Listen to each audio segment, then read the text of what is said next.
o'clock. Your weekly dose of all things FSU, pistols, and pies starts right now. Here's Jeff Cameron.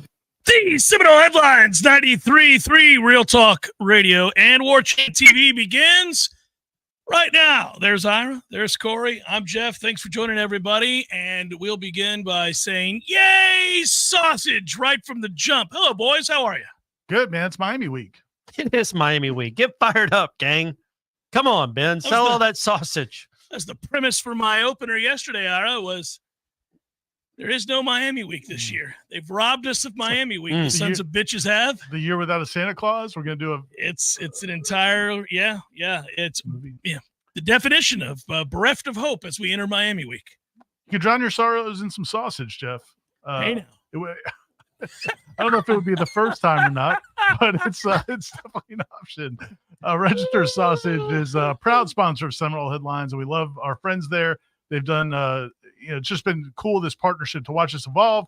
The way the headliners have embraced Register Sausage, going to confront your meat manager whenever the time is called. The time may be upon us right now in Tallahassee. I think a lot of combative folk out there. Well, a friend of mine texted me the other day complaining about the lack of some registers at his local grocery store. So I wouldn't mind seeing, sometimes I'll go down these YouTube rabbit holes where you see the Karens at like a Walmart or a Best Buy or something just losing their minds.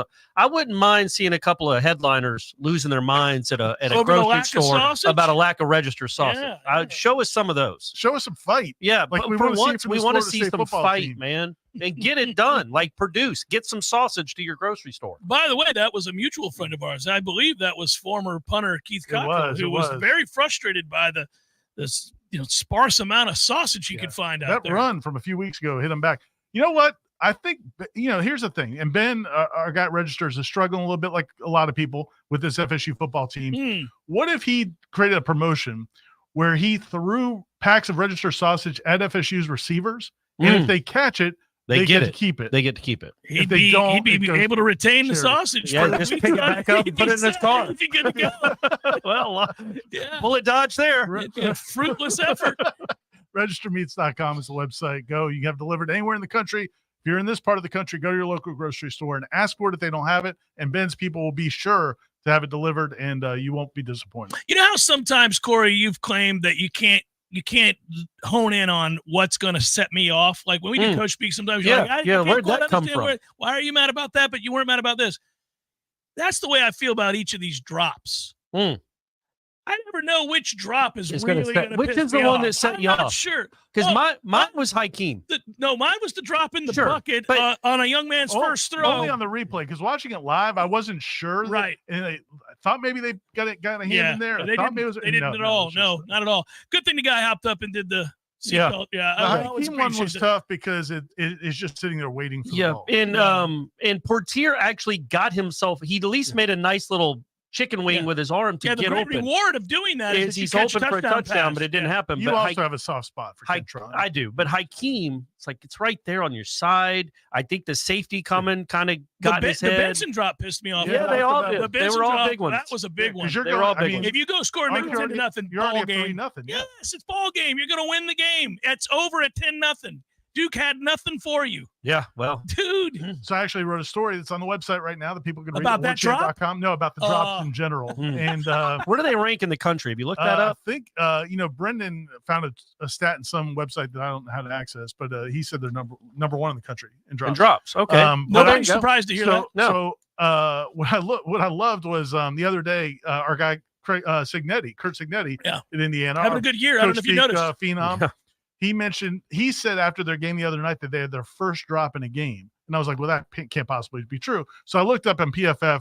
They've got them with 3 drops on the year. But total. 3 drops on the season. That's like a drive for Florida State. Oh, that's the first 3 throws of the game. Florida State's got 21. But the thing is, it's not just the fact that they have drops. So they've got 21. I think Florida's got like 7. Miami's got 13. I feel like anywhere between 5 and 15 is probably 7 games in. It's not crazy. The problem is this Florida State offense doesn't do anything. So when you have a play there to be made and you miss it, it feels like the end of the world. Like Miami drops the ball and it's okay. Yeah, they're going to hit a 45-yard. Cam Ward will make it work. Yeah. I think you're right. I think the word you used in your piece was insurmountable. they do feel It insurmountable. feels insurmountable. I frequently feel like deficits of 7 points are insurmountable deficits for this team. Dropped passes, can't overcome them. Insurmountable. That third down conversion that didn't happen, that's a wrap. Won't get another chance. The delay of game. Buddy. Outside the red zone, you're like, okay, 1st and 15, it's a wrap. Just try to stay in field goal range. Have you noticed that I say this not to depress people. I love that there are folks that are just not pragmatic in the world, that aren't realists. Like, they get mad, like, why are you so negative? I don't know. Have you seen this team play? What do you want us to do? Have you watched this team play football? You're optimistic, are you? So, like, those kinds of things, A, make me laugh. B, I'm noticing now that this is kind of crescendo. This blank sandwich has just led to even the head coach now does incredibly stupid things on a regular basis. Like, it used to be every once in a while you'd be like, "Ooh, I don't know. I'm not sure of the math on that. I better double check that. Doesn't seem right. I wouldn't have gone for that, but okay." Yeah. Like, that's how we used to talk.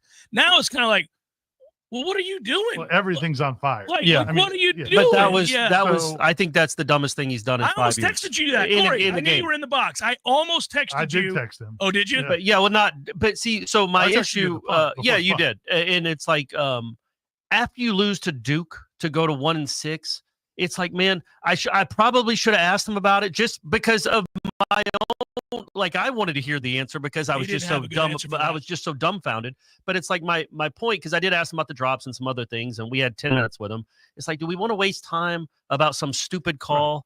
Or do there's bigger problems? There's bigger problems. Macro. We're going macro here. Yeah, and it would have just been for my own vindication, not even vindication, my own satisfaction to be like, why did you do that? What you didn't think Master Mono could? Oh, no. They started to 13 if you take the delay game instead of the 8. I mean, that's so crazy. You see a lot of coaches. But again, we're talking about it now, and it's like there's so many. But yes, you just when things are spiraling, the decisions start to spiral out of control. But it's funny, like you're talking about the insurmountable thing, and this just speaks to the bigger problem and just why everything is so magnified.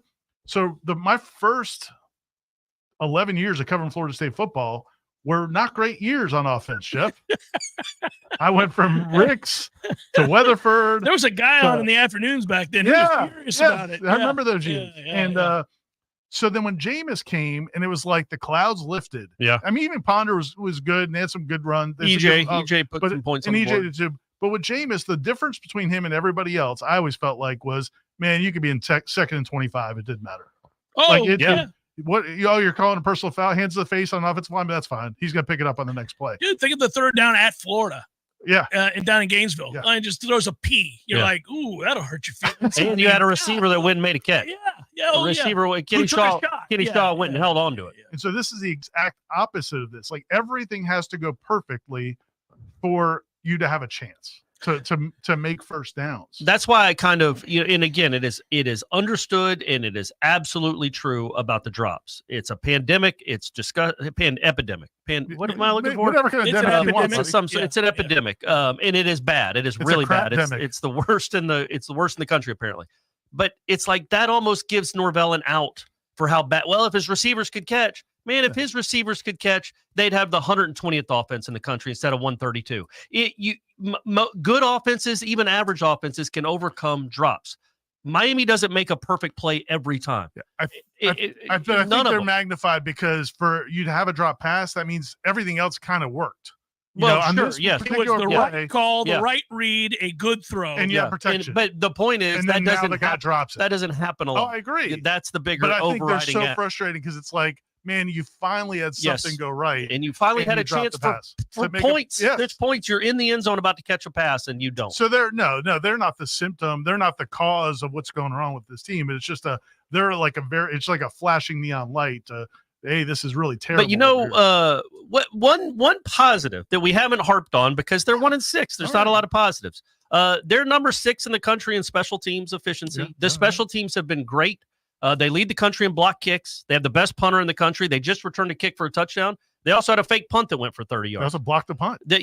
Somehow and Fitzgerald's car went 44 yards. It just rolled out. Of course it did. The punter thought it went behind him, but of course it went 44 yards. McCoy actually caught some punts, but they have been by all metrics great in special teams. Yeah, they have been a little bit below average in defense, not great, but they were perfectly good enough to win Friday night. Average to below average. The offense is such a disaster that it overshadows everything else. And it is the absolute thing that has to be fixed. It has to be fixed. This is not a 1-6 roster.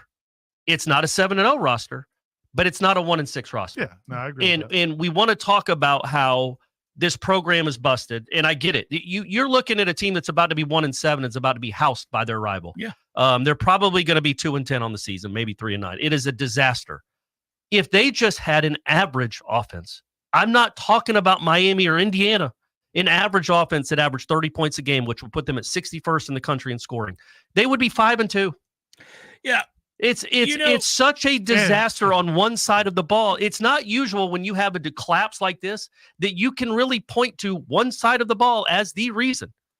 Now, they were not going to get to the playoff again because the defense isn't good enough either. But the reason this is a catastrophe is because of one side of the ball. Yeah. And you can't argue that. That's it. That's the reason. I'm going to take it a step further because I think it is debatable about whether or not Mike has to step down as OC. You don't. You want him to do it. I got it. This is the sorriest offensive line in America. You will not see a worse, more consistently bad, incomprehensibly sorry offensive line. Houston might have a bad one. Houston's only scored 12 touchdowns. Play to play, watching this offensive line makes anything that you call to the degree of consistency that you seek in an offense impossible. So impossible. I went on that note because Corey's been beating the drum for the guy at Indiana, Cade Bell. Well, take out two of those games. Pittsburgh. Pittsburgh. Cade Bell. Yeah. But he's the truth. We got to start. Can we start a GoFundMe? So Indiana's offense is obviously number 1 and number 2 in the country, depending on the category. Yes. Very, very good, very explosive. So I went and watched a little of their game the other day. Their game against Cal. 56. Oh, Pitt's game against Cal. I'm sorry, not Indiana. I'm sorry. By the way, they struggled mightily and barely beat Cal and didn't. They scored one more point? Yeah, they struggled in that game. But I would say that their offensive line does not look huge, but it definitely plays well. Like, and you just it's just when you see a decent offensive line and then you see what this offensive line is a train wreck. You see a train wreck. It's unreal. So I don't know what calls you can play. That's my point. That's my only counter to you is that I'm not saying you're wrong and I'm right at all. I'm saying it's debatable. We can have the discussion. I'm saying you can't know if Mike has a functioning offense that you want to see replaced or sustained if the line can't block for anybody. And they can't. They can't. We know what this run game is. Yeah. By the way, looked a little better. Well, weird. Mike, it's amazing what happens when you incorporate the quarterback. Something. I mean, I'm ripping Mike too. Don't get me wrong. I'm with you on that, and he's done a lot of things really poorly this year. And in the roster is him. Yeah. Oh, so, yeah. Like when I say I don't know that it's his offense the problem. I'm not saying it's not Mike Norvell's problem. Right. Yeah. The head coach is the problem. Yeah. Right. Gotcha. He's a huge problem because he put the staff together, put the roster together, and this is what we get. But they can't function. There's nothing functionable about what they're doing because they can't block. They can't protect. They don't block. There's miscommunications constantly. I don't even know how it's possible. There's a play Corey and Aslan and I were texting the other day. There's a play when I went back and watched it and there's a bunch, you could pick out a bunch of plays, but there was just one that stood out where literally your center and 2 guards go to the next level to block one guy while 2 dudes are making a tackle for loss in the backfield. Happens every week though, Ira. When I go back and watch. But was the guy blocked? He did get that. Okay, he had no chance. He had no chance. They were on him. So I mean, this would get old and I don't feel compelled to do this every time, but I did it the first second of the Miami-Louisville game. So we had just got done watching our effort on Friday night. Yeah. So I'm watching the beginning of the Louisville-Miami game. It's 3rd and 8. The whole world knows Louisville's going to throw the ball on 3rd and 8. Miami only rushes 4. They play coverage. But the pocket that kid had to throw, I mean, he had 7 seconds. He ended up trying to take a shot deep, and it was incomplete. But I took a snapshot and tweeted it out. It's the perfect wall that you see, and the kid's just stepping up in the pocket. He's on his 4th effing read. Then you go back, and there's a picture of a 3-man rush by Duke against Florida State on 3rd and long, and it is havoc. Yeah. He's like this, running backwards, and the 3 guys are all desperate. I'm like, what? How is it even possible? That's a 3-man rush. And I think the offensive line is bad, not good. And Brett in the chat says what you all are describing is coaching, not talent. I'm not disagreeing. That's what I was about to say. Disagreeing with you. I am not convinced that Louisville has Louisville, not Louis. Yeah. I'm gonna say Louis until I die. The offensive line is not appreciably better from a talent player standpoint. Is what you're gonna say. That's exactly right. You don't think they're getting the most out of the talent? That's exactly right. That's an interesting hypothesis. And I'll go a step further. I don't think Pittsburgh or Louisville's or Indiana's entire offense is that much more talented than your roster. It just isn't.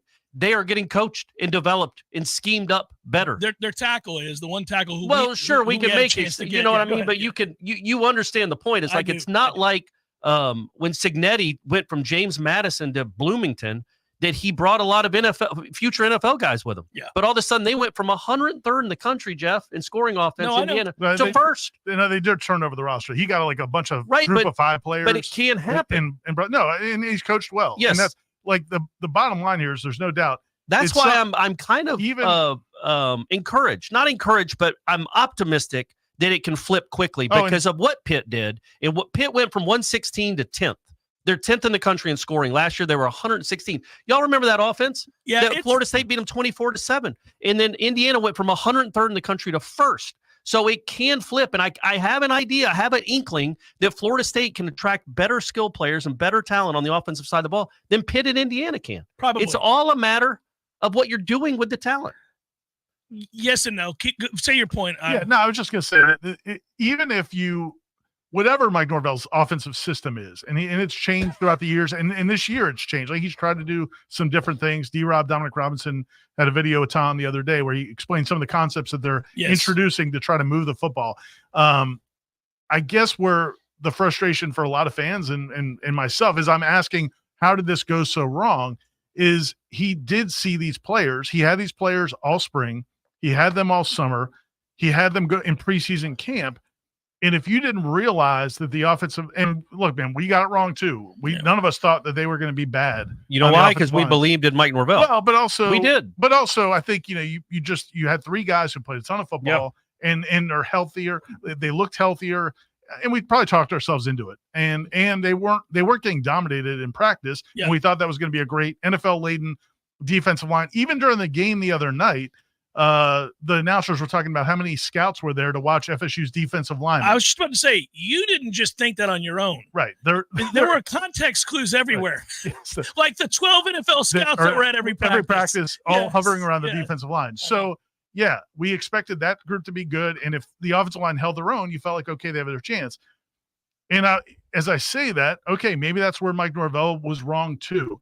But the bottom line is this is his team. And then once he realized that the offensive line was not what he thought it was, you would expect to see drastic changes, like drastic adaptation, going to a more mobile quarterback, going to a rollout passing game when you have these young quarterbacks, doing things, running the Wildcat once. Running the Wildcat. I mean, let me ask you a question, because this is, I agree. That's what's puzzling. I find this fascinating too. Do you think that was pride effing with him? I don't know. I don't know what it was. Because he made the decision with DJ. Right. And it would be, let's say week 3, you're going away from DJ. Boy, that's a hell of an addition pretty quick. That's right. Fair. Like, and then number 2, because, and you've made this point before, and I think it's a rational point. It didn't make me feel any better when you said it, but I think you're right. That he was, in his mind, he's saying, look, Maurice Smith has played good football before. Right. Darius has played good football before, to the point where he was an all-ACC. His first team all-ACC. Yeah. So he's played good football before. So the season gets off to a disastrous start on the heels of a opt-out bowl game and whatever those implications were. And he's like, no, wait a minute now. I know this offensive line's better than this because I've got guys that have done this. They've done it tangibly. I've seen it happen. And I know if they'll just step up their game a little bit, I'll get out of DJ what I thought I was going to get. Of course, we could maybe scream it from the mountaintops a little sooner than that. Like, hey, it ain't going to happen. Right. We're seeing the writing on the wall. But mired in it was pride masking his ability to recognize this is a disaster. Pull the ripcord week 3. You don't have to wait till week 5, week 6. You don't have to wait. Do it now. Like, what did he think when he saw Navy drop 60 points on Memphis? Did he think, that's interesting? Or did he think, oh, well, it's a unique system? Like what did he have to see? Well, and that's where I think what's challenging right now is he moving his own goalposts of what he thinks is reasonable, like is what he believes. Like, again, like some of the plays, some of the mistakes, like yesterday at practice, I asked him after practice because he praised a couple of players for perimeter blocking, one receiver and one tight end. Well, tight end, Landon Thomas made a decent block on the defensive end. And then there was a perimeter block that was by a receiver that was not a great block, but he got in the DB's way. It wasn't a complete whiff, and there was effort. Okay. Yeah. And so Norvell runs over and is like slapping the receiver on the back and like, really trying to hype him up. And so I asked him about it afterwards, and you could tell he was almost like grimacing it. But he felt like he has to give positive affirmation because they can't do the basic things. The scoreboard is not positive affirmation, so they got to get it from somewhere. My point is, like, I think he's been kind of caught in that mix. He's a positive coach by nature. Yeah. He wants to bring out the best he believes. Was after the game Friday night. He talked about how he's an optimist and he wants to believe the best. He knows these guys can do it. But it's like, dude, at some point you have to realize what you have. You're 7 games in, bro. And that offensive line is. It also goes for his staff. It goes for it's not just the roster and the guys he's throwing the ball to or blocking for him. It goes to everybody that's in contact with that offense. People want a firing today. They wanted a firing on Saturday. I don't know that that's going to happen. But I would say, man, I'd start scapegoating everyone. They're all gone. I'm running the show by myself. I can finally let loose. Yeah. It's hard to defend that offense. Other than I would say probably your running backs coach. I think other than that, I don't know that anybody, and they haven't been great, but of all the issues, they've been the least of the problems. Other than those, I mean, it's astounding how bad it's gotten. It's unlike anything we've ever covered. Yeah. It's unlike anything I've ever seen at Florida State. It will go down as one of the great outliers, although I do think removed by 3 years with the changes to college football, we're in the midst of seeing extremes the likes of which we never saw from Blue Bloods before. Yeah. Michigan's terrible. They just won the national championship. They can't score. Let's hold off on the word terrible. No, they're terrible. We're in the midst. What are we then? What is this? What are we covering? This is beyond terrible. This is uncomprehensible. This is terrible after dark. Yeah, this is like the kind of terrible you don't speak of. Unspeakable terrible. I agree. Okay. But look, we're watching it happen right now. Like that Michigan, why are they the defending national champions with devoid of a quarterback at all? They have nothing. Yeah. They're just going to be 21-7 by Illinois. Yeah. They're going to lose 3 more games. You're watching Washington, who played for the national title, they lost their coach, who's going to take an Alabama team that beat Georgia and not make the 12-team playoff. Probably. All right, that's where we're at. Okay, that's crazy. That's crazy. Washington can't play. They're awful. You're seeing weird results. Vanderbilt's good, apparently. Yeah. Like crazy. Indiana's the best offense in the country. Not named Ohio State, right? So it's like, all right, but Florida State somehow is even worse than the extreme changes in the game. In year 5. Right. And I'm not trying to forgive it. I'm just saying I think we'll see it in a different context in a few years. Yeah. But in the interim, he has to find a way to save his job. And I don't mean he's getting fired this year, but he could be a dead man walking. I mean, could very well be until they can afford to make the changes. Like if they suck again next year, they have to fire him. Well, it suck like 7-5 or suck like 2-10. God, 7-5. Right, well, that's Michigan's about to go 7-5, and you just said they were terrible. Relative to winning the national.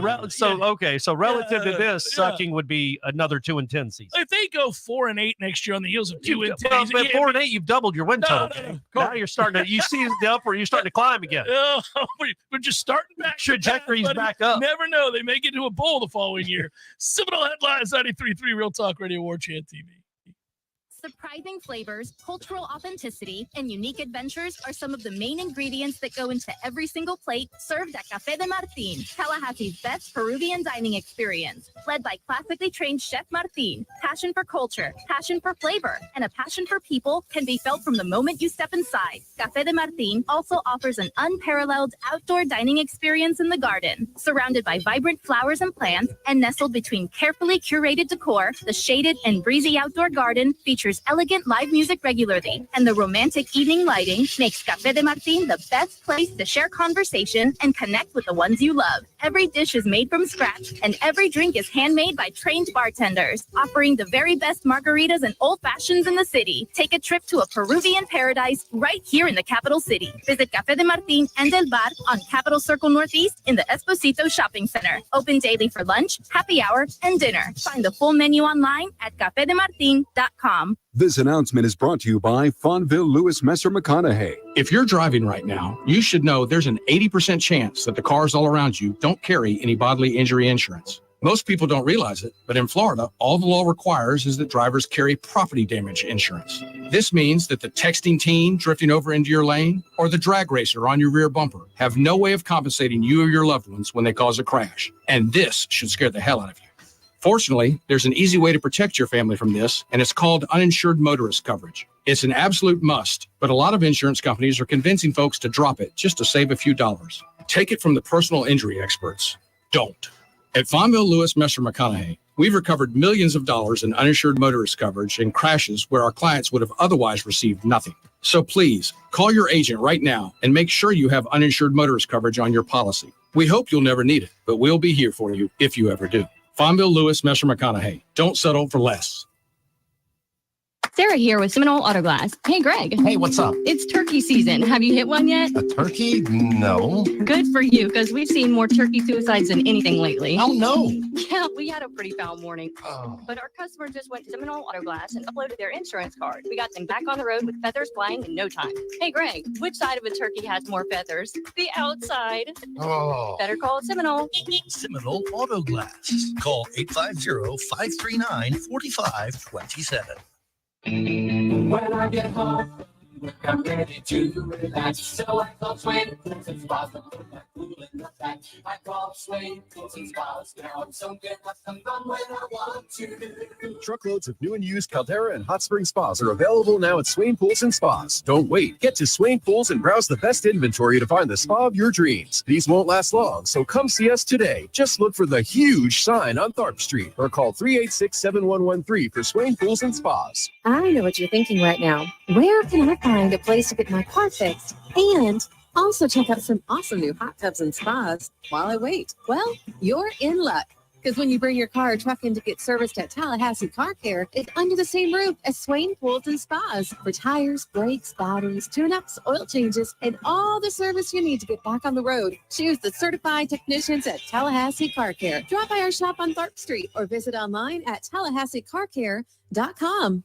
Life is stressful. Dinner shouldn't be. That motto is why Register Sausage has been doing business in the Florida Panhandle and Lower Alabama for over 75 years. A proud sponsor of Seminole Headlines, Register Sausage always provides the best Southern smoked sausage to over 140 grocery stores and restaurants throughout the Southeast. Headliners have discovered the Register's difference. You can too. To find a store that carries Registers near you or to buy directly, head to registermeats.com. That's registermeats.com. Register Sausage. Yay, sausage! Seminole Headlines returns now. Head to YouTube and search for Warchant TV today to catch the show live or on demand. Now, here's Jeff Cameron, Ira Schofel, and Corey Clark. Couple interesting items to try to, I guess, sift through in the midst of all this. Like, we all agree for the obvious reasons that this is incomprehensible to some extent. The numbers are staggering. Corey and I were just talking about the fact that they've scored the fewest touchdowns in America. 133rd in the country in touchdowns scored. There's so many. Think of these about types if they didn't of have a kicker that could make a bunch of 50-yarders. There are so many of these types of stats that apply to this year's team that you're just like, I don't even know how it's possible. And it's the thing that I think scares you to your core if you're a diehard Nole. You're like, well, that's in him.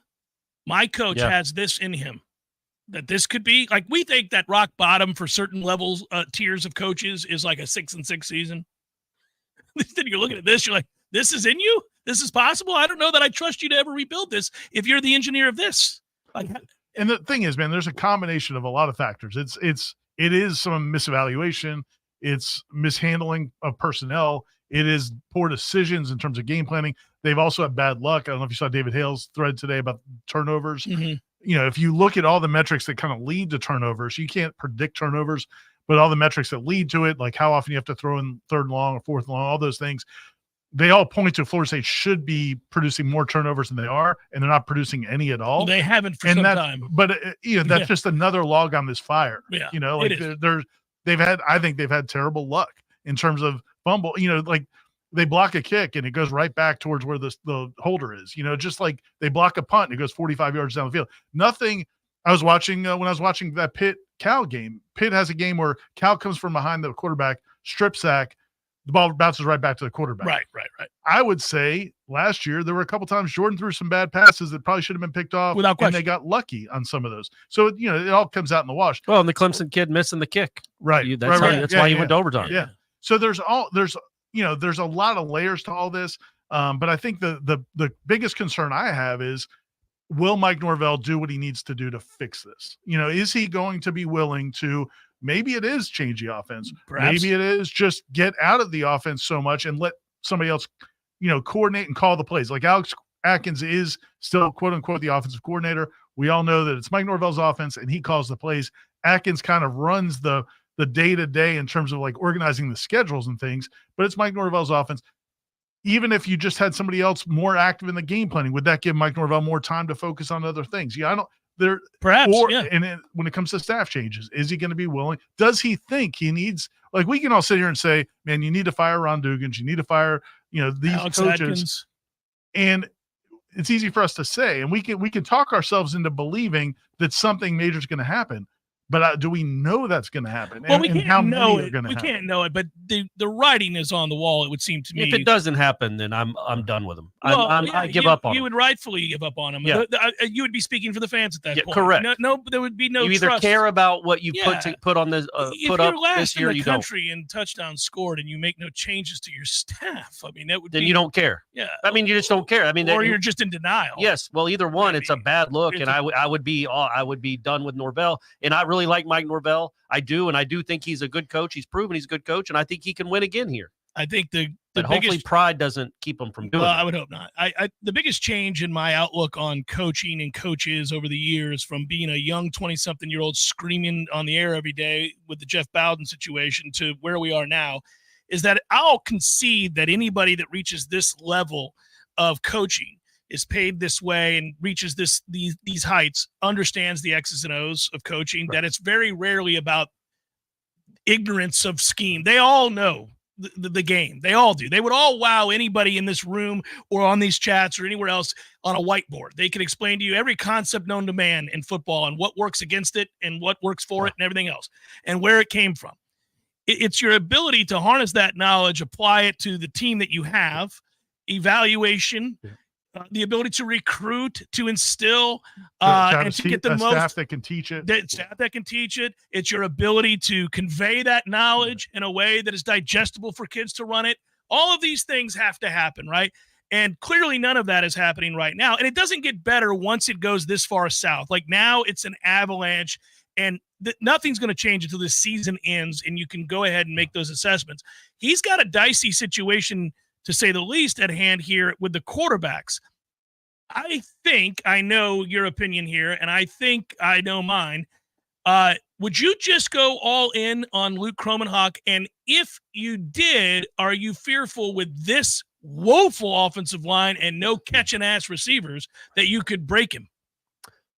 I mean, it's a fair concern, whether you go all in or not. I mean, I think it's a fair concern because that's going to be an issue. I mean, like, you want to get these guys as much experience as possible. Brock, I feel like, because he went through what he went through late last season, he's better equipped right now to handle some of this. Obviously, Luke was not ready to handle it Friday night. Would have been nice if that touchdown. Yeah, that might have helped his disposition a little bit. Yeah, or his confidence. Yeah. But I don't know that he's ready to be out there play in, play out for 60 snaps against good defenses. So I'd play them both. And I'll say I was wrong last week. I advocated for letting Luke ride it these first two games and then let Luke play more in those last four. You let Brock. Yeah, Brock. Yeah. Let Luke ride those last four games, or, rotate in those last four games. But after what happened with Brock in that stretch, that was out the door. And now at this point, I would play them both. I would have almost somewhat designed packages for both guys. They're not the same quarterback. Yeah. Brock's obviously much more mobile, and Luke's an athletic kid. Yeah, but I think Brock's more suited for taking some. He's bigger and stronger kid physically and can take more pounding. I think there's some stuff with Brock, even in that game that I liked. Although obviously that's the worst 3-play stretch in Florida State quarterback history, which is saying something. But you can't get worse than 3 turnovers on 3 straight plays. That at the end of the game he's getting sacked because why wouldn't he? It's fourth and 31. Just the wherewithal to flip it to Toafili. Like there is competitive nature in that kid. Oh, he's very competitive. In the play that he almost threw the interception on 3rd and 27, and it was a hold anyway, so it wouldn't have mattered whether he completed it or not. He knows he's got to just throw it up. Like he stays in bounds, backs up to throw the ball. It's a horrible throw. The kid should have intercepted it. But that competitive stuff, I really like about Brock. And there's also pockets of good play. Yes, yeah. Beyond just competitiveness, there are pockets of good play. The competitive stuff is the stuff that is either in you or it isn't. And you have that with Brock Glenn now. And you have some athleticism. The accuracy issues I still have an issue with. I think Kromenhoek is a better thrower of the football. I think that's been obvious in practice. And, his first throw as a collegiate was the best throw a quarterback's made here all season. It was just an unbelievable throw. So I like that about him. But yeah, Ira's right. Like you got 5 games in a completely forgettable season, one of the worst seasons in school history, and that's not hyperbole, to figure out. Play both of them. Play both of them. You were going to lose to Miami. They can name their score probably because your offense isn't going to do anything. They're going to get a lot of short field. Well, not that many short fields because our boy Mastromono's got to win the Ray Guy. But they're going to score a lot of points. You're probably not. Is that fair to say? I think it's a fair assessment. So play them both. They're both going to be on the field for another loss. Yeah. Play them both against North Carolina. They might be on the field for a win. You can beat North Carolina. Oh, I would. Yes, you could. You could. And then obviously they play a lot against Charleston Southern, then Florida. So let them each get, over 100 snaps the rest of the way. I'd have a plan for everybody involved in here. Do you think when and then I bring in a coordinator that can really get to those strengths. Do you think Mastromono, when he is accepting his Ray Guy Award, will thank the putrid offense? Or guys, I couldn't have done it without this offense. Shout out to Alex Atkins.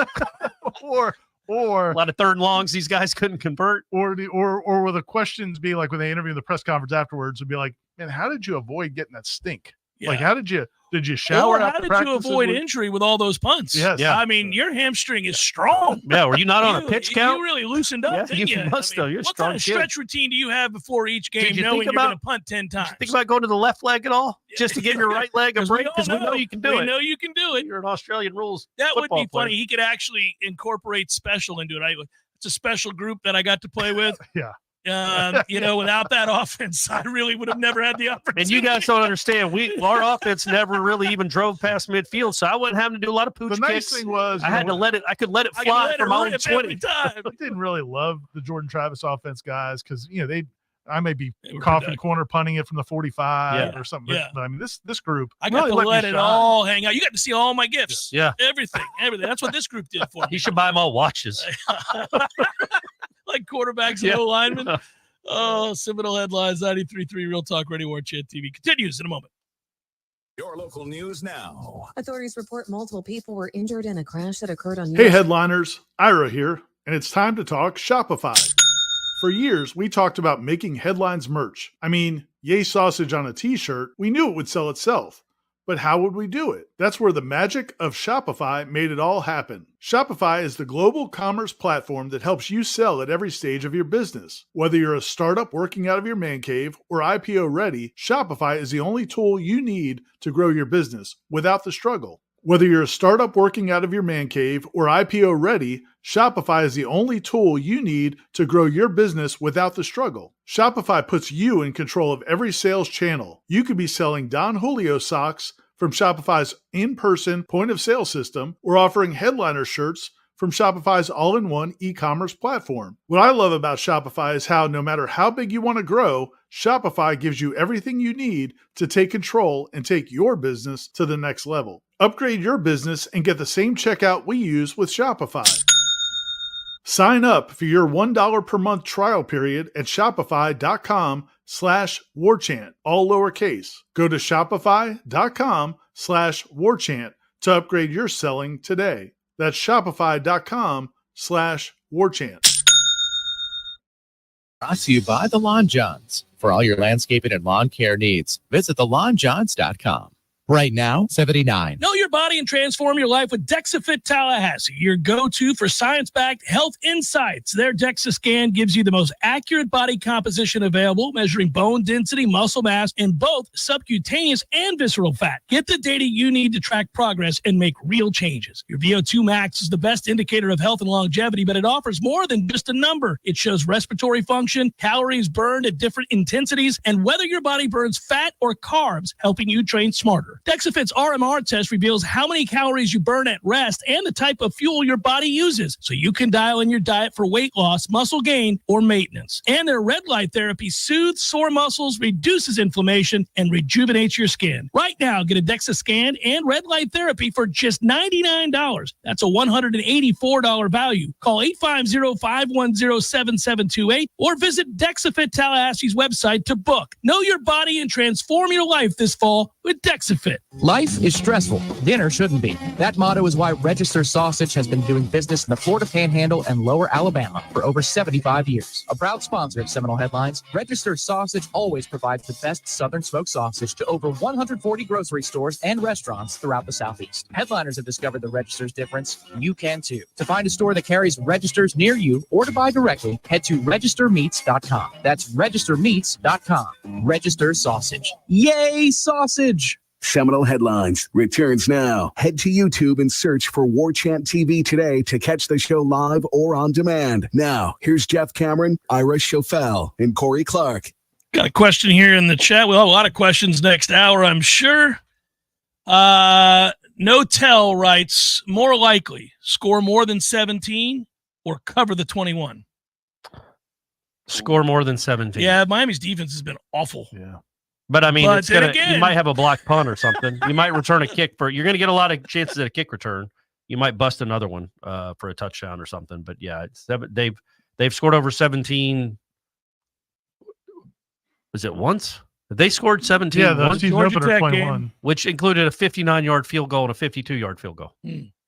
Well, he's Sweet still Moses, man. Ryan's still going to be there Saturday. Yeah. Yeah, It's not like you Fitzgerald's still. lost Hey, him. he's suiting up. We're not gang. fumbling the. Sorry, Canes. Yeah. We're all right there. Is Azon right? Did he not I don't get think credit he's for that right. missed That's kick? a miss. No, Yeah. no. That Derek said they actually FSU Sports Information people said that they talked to Duke and they're going to change it because he didn't really get a chance to actually kick though. I mean, like he Well, he kicked it when it kicked was on it, like laying on its side, and it was a bad snap and I bad agree hole. with the sentiment. Look, I man, they're just trying don't- to get this guy the Groza Award. I just I don't thought know it if would you be a miss. I don't know why you guys are fighting against It's this. a This miss. team has two freaking things going for it. How awesome It's would a it be punter if and a they? kicker, Hey, I and know you this. guys are trying to be like, I don't know, that should be on That's, Lions. Hey, I know record. this. If you have in the NFL, if an extra point is blocked because your guard got blown up and the dude just swats the bejesus It's out of still it, a miss. it's a miss. If this wasn't It's the ball a- never got like it never it was It's a it was like miss. he should have just not tried to kick it because it was the snap was high, the hole Master was Mono terrible. should have punted it. He should have. He He should've. should have copping cornered him at the 3. He's quick thinking, Alex. But so they're gonna. Florida State has a chance to have, and I don't know. There's a lot of really good kickers. I think Master Mono is going to win the Ray Guy Award. Yeah. There's a chance Fitzgerald wins the Groza. I don't think he's going to win. Probably race. not. He He might just not have doesn't get enough enough at-bats. attempts. No, He doesn't get enough not, at bats. not a lot of attempts. He is yeah. perfect. It's like if we minimum take at that away. bats. He's like 9 of 9 with 5 50-yard field It's goals. like a guy winning the batting title with not enough ABs. Yeah. Just You can't do it. You have to have a minimum number, I guess. But it would be cool if they went 2 and 10. Tom says started winning Norvell should national be awards. fired Sunday morning. FSU can't afford not to. The standard's the standard. That's incorrect. They can't afford to. Right. I would tell you that sentiment is growing. Just commenting on the bigger picture and not specifically to Tom. I think, and by the way, that was a question from Tom, not Tom that produces this show a lot of times, or my show. Tom Lang's like, guys, we need to fire him. He's gone. He's got to be I've been gone. thinking about it this morning. Yeah, and I'm weighing in on some of the headlines. Yeah, man. Tom, I listen. I get it. I understand where the frustration and people. What's I don't know, man. Like I guess what really sucks about this whole situation to me is I'm not gonna go all Jimbo and start talking about society. Oh boy. But where we are now, like with social media and what social media does, it's on fire. Yeah. is it leads you to everything anybody says negative about your team, you're that gets you more mad and you believe that that's the reason. Like we've gone over the last, I don't know, man, 2 months, we've gone from The problem is the portal. The problem is Derek Ray, the GM. The problem is, Atkins. The problem is you don't have enough Power 5 coaches on your staff. The problem is Dugans. The problem is and so the problem is Josh Storms. The problem is the strength coach that flexes on the sideline. Like everything that happens, people get mad at, and then it's just this spiral, and there's nothing to fight that wave. So now we're to Norvell and Alford and everybody else, like burn this effing thing down. Yeah, but that doesn't mean it's the right. I understand the emotions, but that doesn't mean it's the right or smart thing to do. It would literally be $65-70 million you owe them, right? Yeah, plus your whole staff is another. So that's 10. Yeah, so you're $80 million to pay people not to coach at Florida State. And just think about the hand wringing 5 years ago about paying Willie $18 million. Yeah, that's 5 times, Ira. That's quick math. No, that's not true. That's $90 more million. Than 4. Yeah, it's like 4.4 times more than what you paid Willie. You can't. You've just taken on all this debt for all these facilities. Yeah, I get it.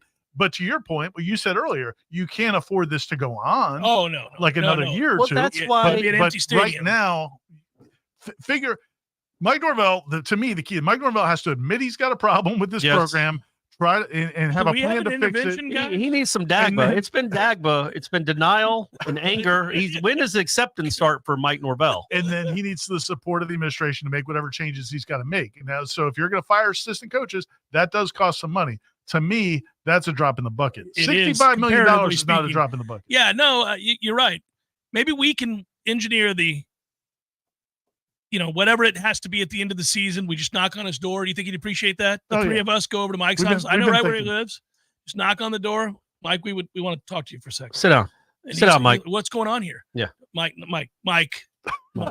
we're here because we care. Yeah. We're here because we care. Just listen. People have called.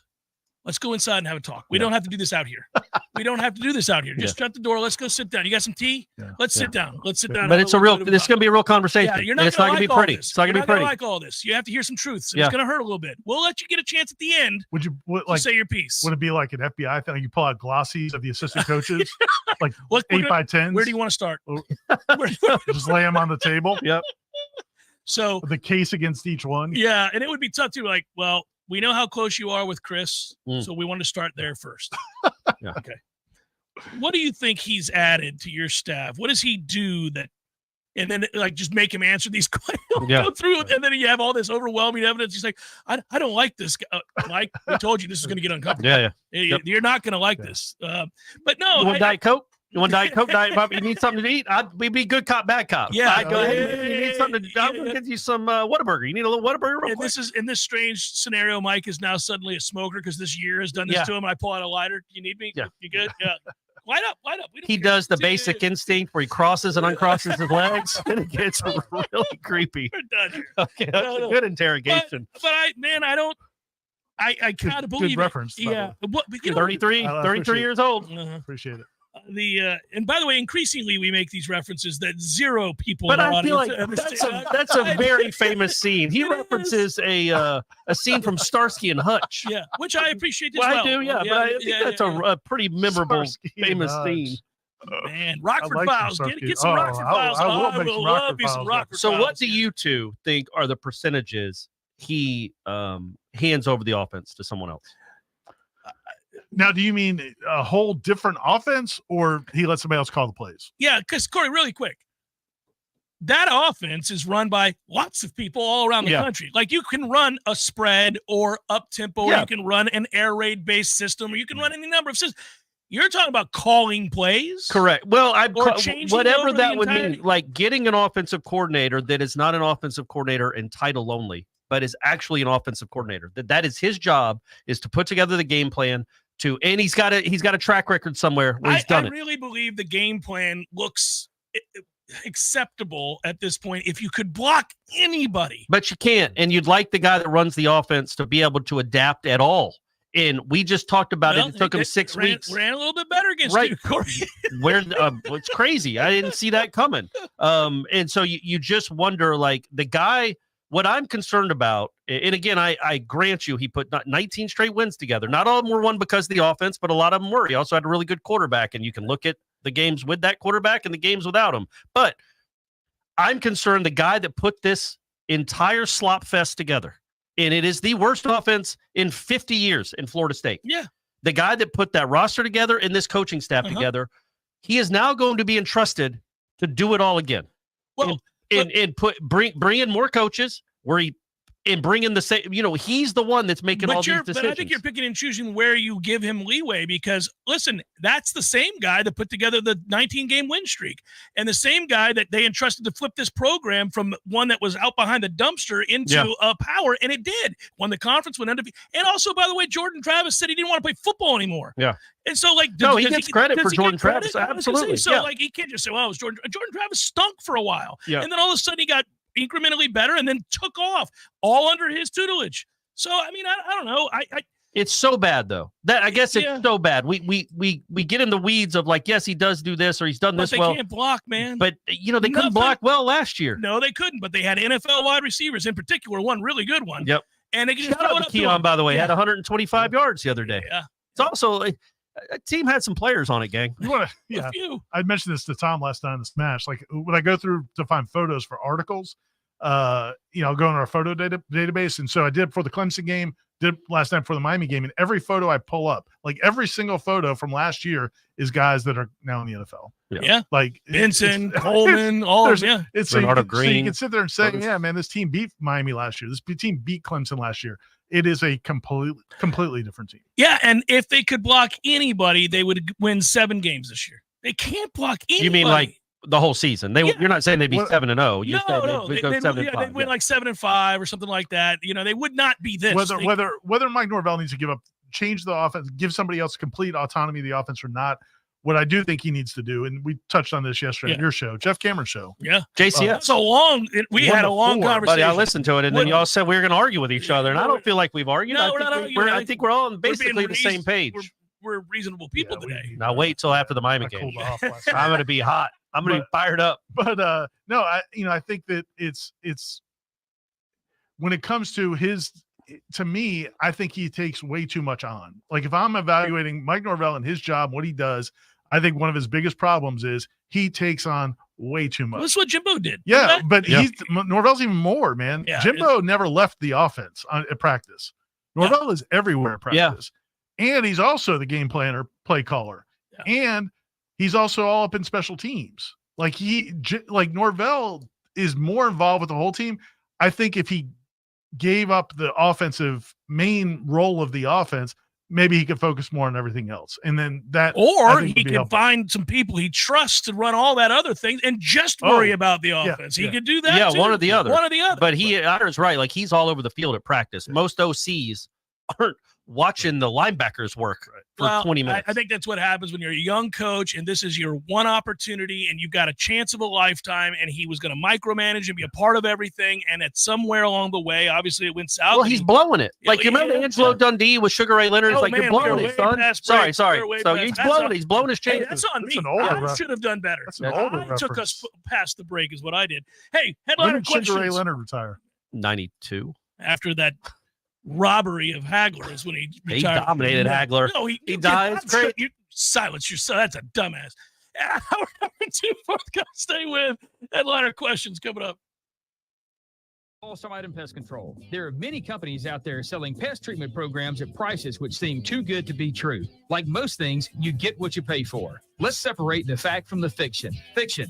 The price these companies offer includes all visits needed to keep a home pest-free. Fact. Their prices only include regular visits for exterior treatments. If you encounter pests inside your home, these companies will charge you for additional visits. Is that really pest prevention? At Paul's Termite and Pest Control, we always apply exterior treatments, but our plan includes a significant difference. Whenever you encounter an interior problem, Paul's technicians are there, usually the same day you call, and there is no extra charge. With ProShield, you'll never pay extra for providing the service we promised. Pest prevention for your home, and we'll be there as many times as needed to honor our commitment with no extra charge. Paul's Termite and Pest Control is a local company that proudly served the Tallahassee area for over 50 years. For the elimination of termites and any other pests, call Paul's. We'll get them all. And we make lawns greener, too.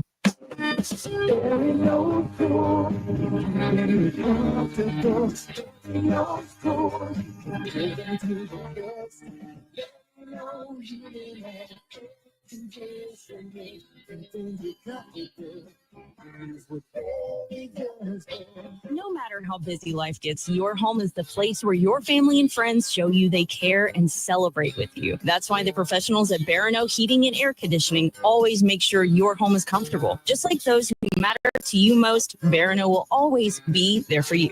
This is Tyler from Barano Heating and Air. Now you can schedule an appointment, purchase or renew your service agreement, or pay your bill from your mobile device. Any day, anytime, anywhere. When you turn to the experts at Carrier and Barano Heating and Air. Online at baranoac.com. Florida license number CAC 1816186. There's no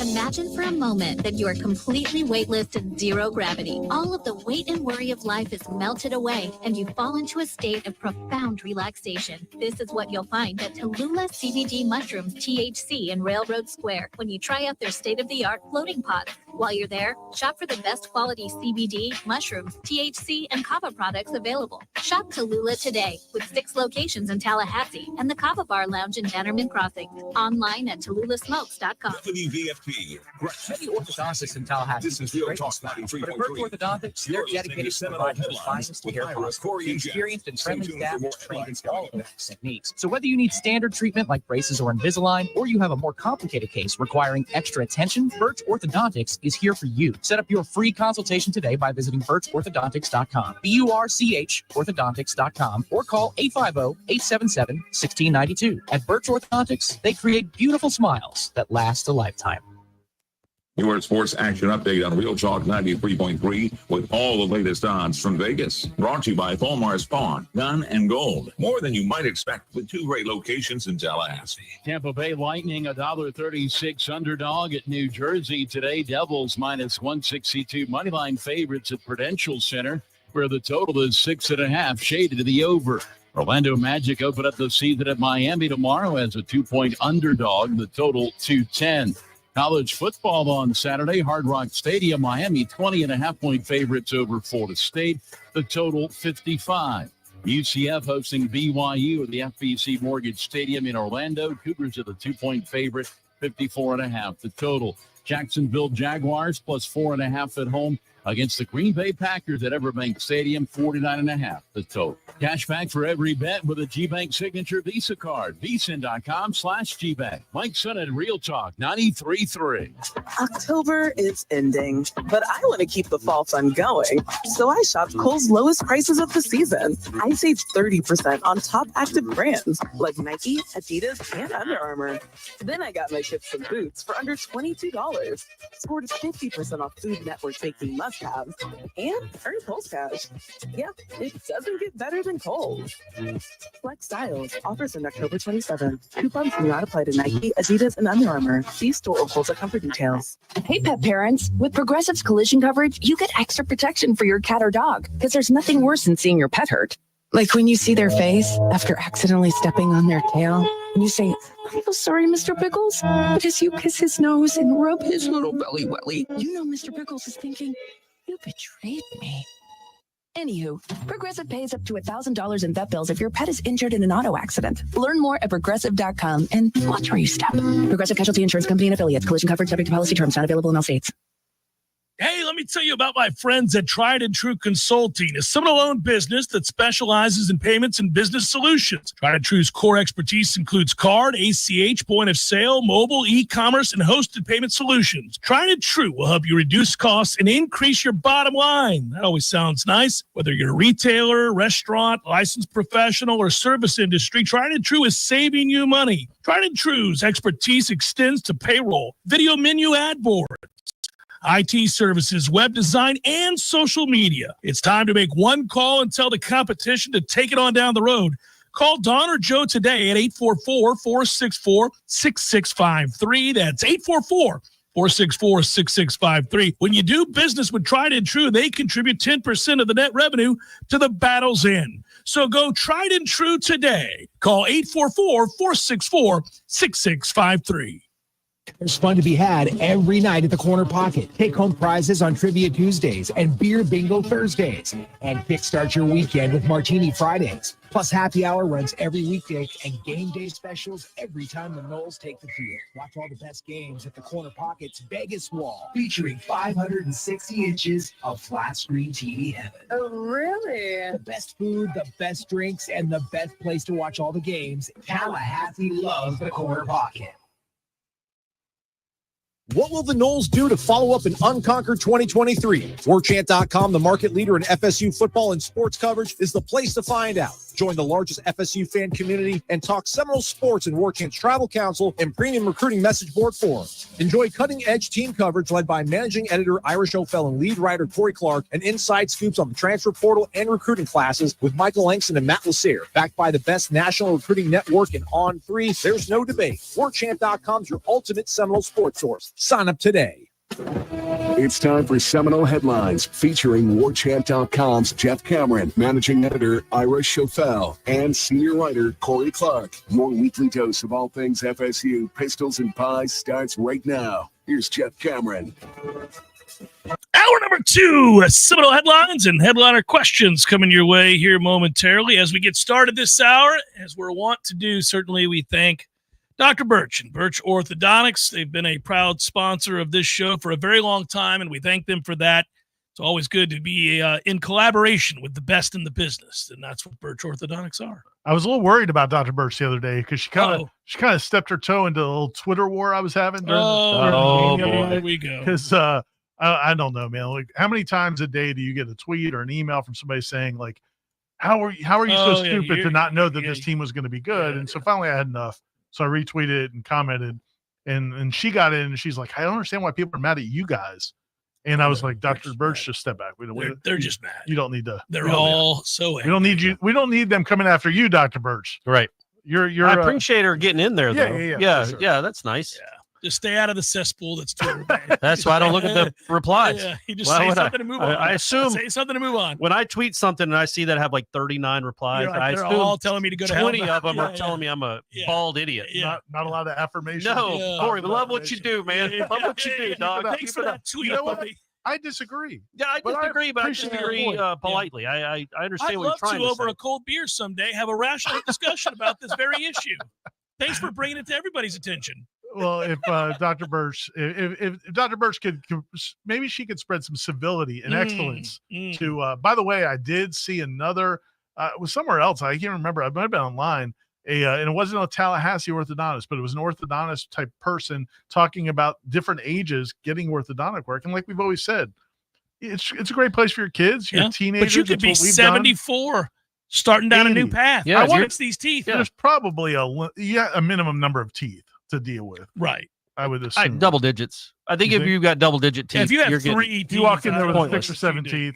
I don't know. If you got 10, though, there's something for her to work with. If you do, 10 teeth or more, go to Dr. Birch, FirstOrthodontics.com. Spread them out. Spread them throughout the mouth. He can do a lot of magic in there. Yeah, let's make it happen. It's probably not the promotion she was asking for, but this was not the season she was asking for. Tremendous work. BirchOrthodontics.com is the website. Free consultations. They'll sit down with you, even difficult cases. We've all been through it. Our kids and stepkids have been through it. That's right. And she just does tremendous work, and your kids will come out smiling better than ever. And we were just talking during the break. The ad that I still like that we run still between every hour, the Warchant promo. It's like, what will the Noles do to follow an unconquered 2023? They're going to get conquered a lot. Yeah. At an alarming rate. Yeah. In ways in which you've never thought possible. But hey, get your subscription to Warchant now. It's going to be a hot board. It's going to be a hot board in a month. I would say, honestly, it's not for the reasons that we thought. Yeah, but you're going to want to be in. Do want to be in now. There's a coaching search and everything else, meaning for the staff and all that. Yeah. And a portal search and recruit search. There's just searching. There's a lot of searching. A lot of searching. Come join your fellow searchers at Warchant. Join hands. Hope for the best. Chaco McNasty starts the day with, I'm making the 4-hour drive to Miami for the game. No. Hey, credit, though, Chaco. I'm going to read the second part of his tweet in a second.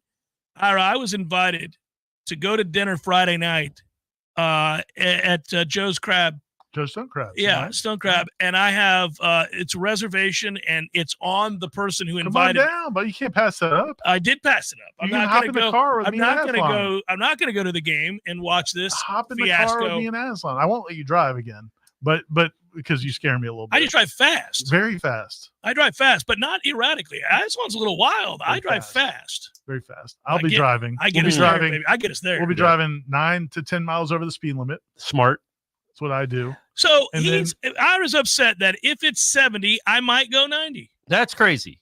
No, not at all. That's crazy. On a highway. No, I'm not going to a neighborhood. Well, there wouldn't be 70 in a neighborhood. My point is, it's not reckless. Like, would you never drive on the it's Autobahn? not, I'm not saying it's reckless. I'm saying it's pretty guaranteed to get it. What was the second part of this question? You're going to get a ticket. That's what it is. Yeah, I don't want to get a ticket. So you won't go down there. They can't get you to come down there just for. I mean, it's good. It is awesome. I've been. Okay. I'm not going. It's a long way to go for a dinner. It is. And then for that even pummeling. a free dinner. Yeah. Yeah. And then No, a I'm not pummeling. going. I'm not going. I was planning. I am going, however, to Chicago to watch us get ousted by Notre Dame. Somebody mentioned in the chat Michael Irvin on the sidelines. That's going to be rough. That's going to be rough to watch on Saturday night. I can tell you All that. of it. I may not watch the game. I may come in on Monday and they'll expect me to talk about a game that I've seen, and I'll make it up. Yep. I'll be like, and then that one catch. Yeah, one drop. Yeah. That one Yeah. drop. The drops again. The drop again. The offensive And that line time we couldn't lined up block. off sides. Yeah. I mean, what's going on with all the? Yeah, that's what I'll just do that. What's the deal with that? Yeah, Just start doing it's Seinfeld. over and over and over again. So he's making the 4-hour drive to Miami for the game, and he writes, question, what's the worst decision you've ever made? He also asks, what's the worst decision you've made this year? Worst decision I've ever made, man. That's too hard. Yeah. It's a It's a lot. How of about them. just this year? Kind of, I think. What's the worst decision you've made this year? You know what my worst decision This is? year? That it still bothers me that I let Ira talk me into it. I shouldn't have gone to the Orange Bowl. There was no point. I knew what was coming. We all did. knew what was Yeah, coming. yeah. I know it's the Orange Bowl, and we got to have a presence there. But there was no point for both of us to be there. You know what I mean? Like Aslan was there. Ira was as mad as he's ever been in the course of a sporting event during that 4 hours. It was not enjoyable. It was not pleasurable in any way. I didn't go for that reason. And it was a 60-point. I didn't think it was going to be 63-3, but I knew it was going to be a lot to a little. And I should have just said, no, I'm going to hang out with my kid. I thought it would be a real lot to a real. And I think the worst decision anyone ever made is Florida State even playing in the game. Yeah. But we'll top it next year when we open with Bama. Maybe they're not any good either. They might not be any good either. It could be a 5-loss Not Bama Nick team coming in Saban's. to face Not Nick Saban's Alabama. 2-10. Boy, the networks will be like, what do we got here? Vishal writes, how many points do we have to be down before the team quits this weekend? What do you think? A couple touchdowns? They haven't been quitting lately. No, they haven't quit. They've only quit once. That defense didn't quit the other night. I think that's another thing that gets lost in this. I keep coming back to the offense, but other than the SMU game where it just got out of hand, and even then, you threw a pick six to ice that thing, and their second to last touchdown was Morlock's face mask. And then the face mask on the punt. I think Well, on the face mask on the punt. Yeah. So, but I wouldn't say that they've quit. They're going to give up a lot of points this weekend because Miami scores a lot of points against everyone. They have a really good offense. But that is one thing that I think is commendable. I did think they played really hard against Duke. I do think they're going to play hard against Miami. But I mean, they do. They play hard. I mean, come on. What are we talking about? But I mean, we see a lot of teams that don't. We made fun of Miami forever how they quit. Unacceptable. It's never been acceptable. But the point being, I don't think he's lost the locker room. I don't think he's got a bunch of turds that he's coaching. I think he's got he doesn't have a lot of great players, obviously, but I don't think he's lost the locker room, or the culture has been broken to the point it can't be fixed.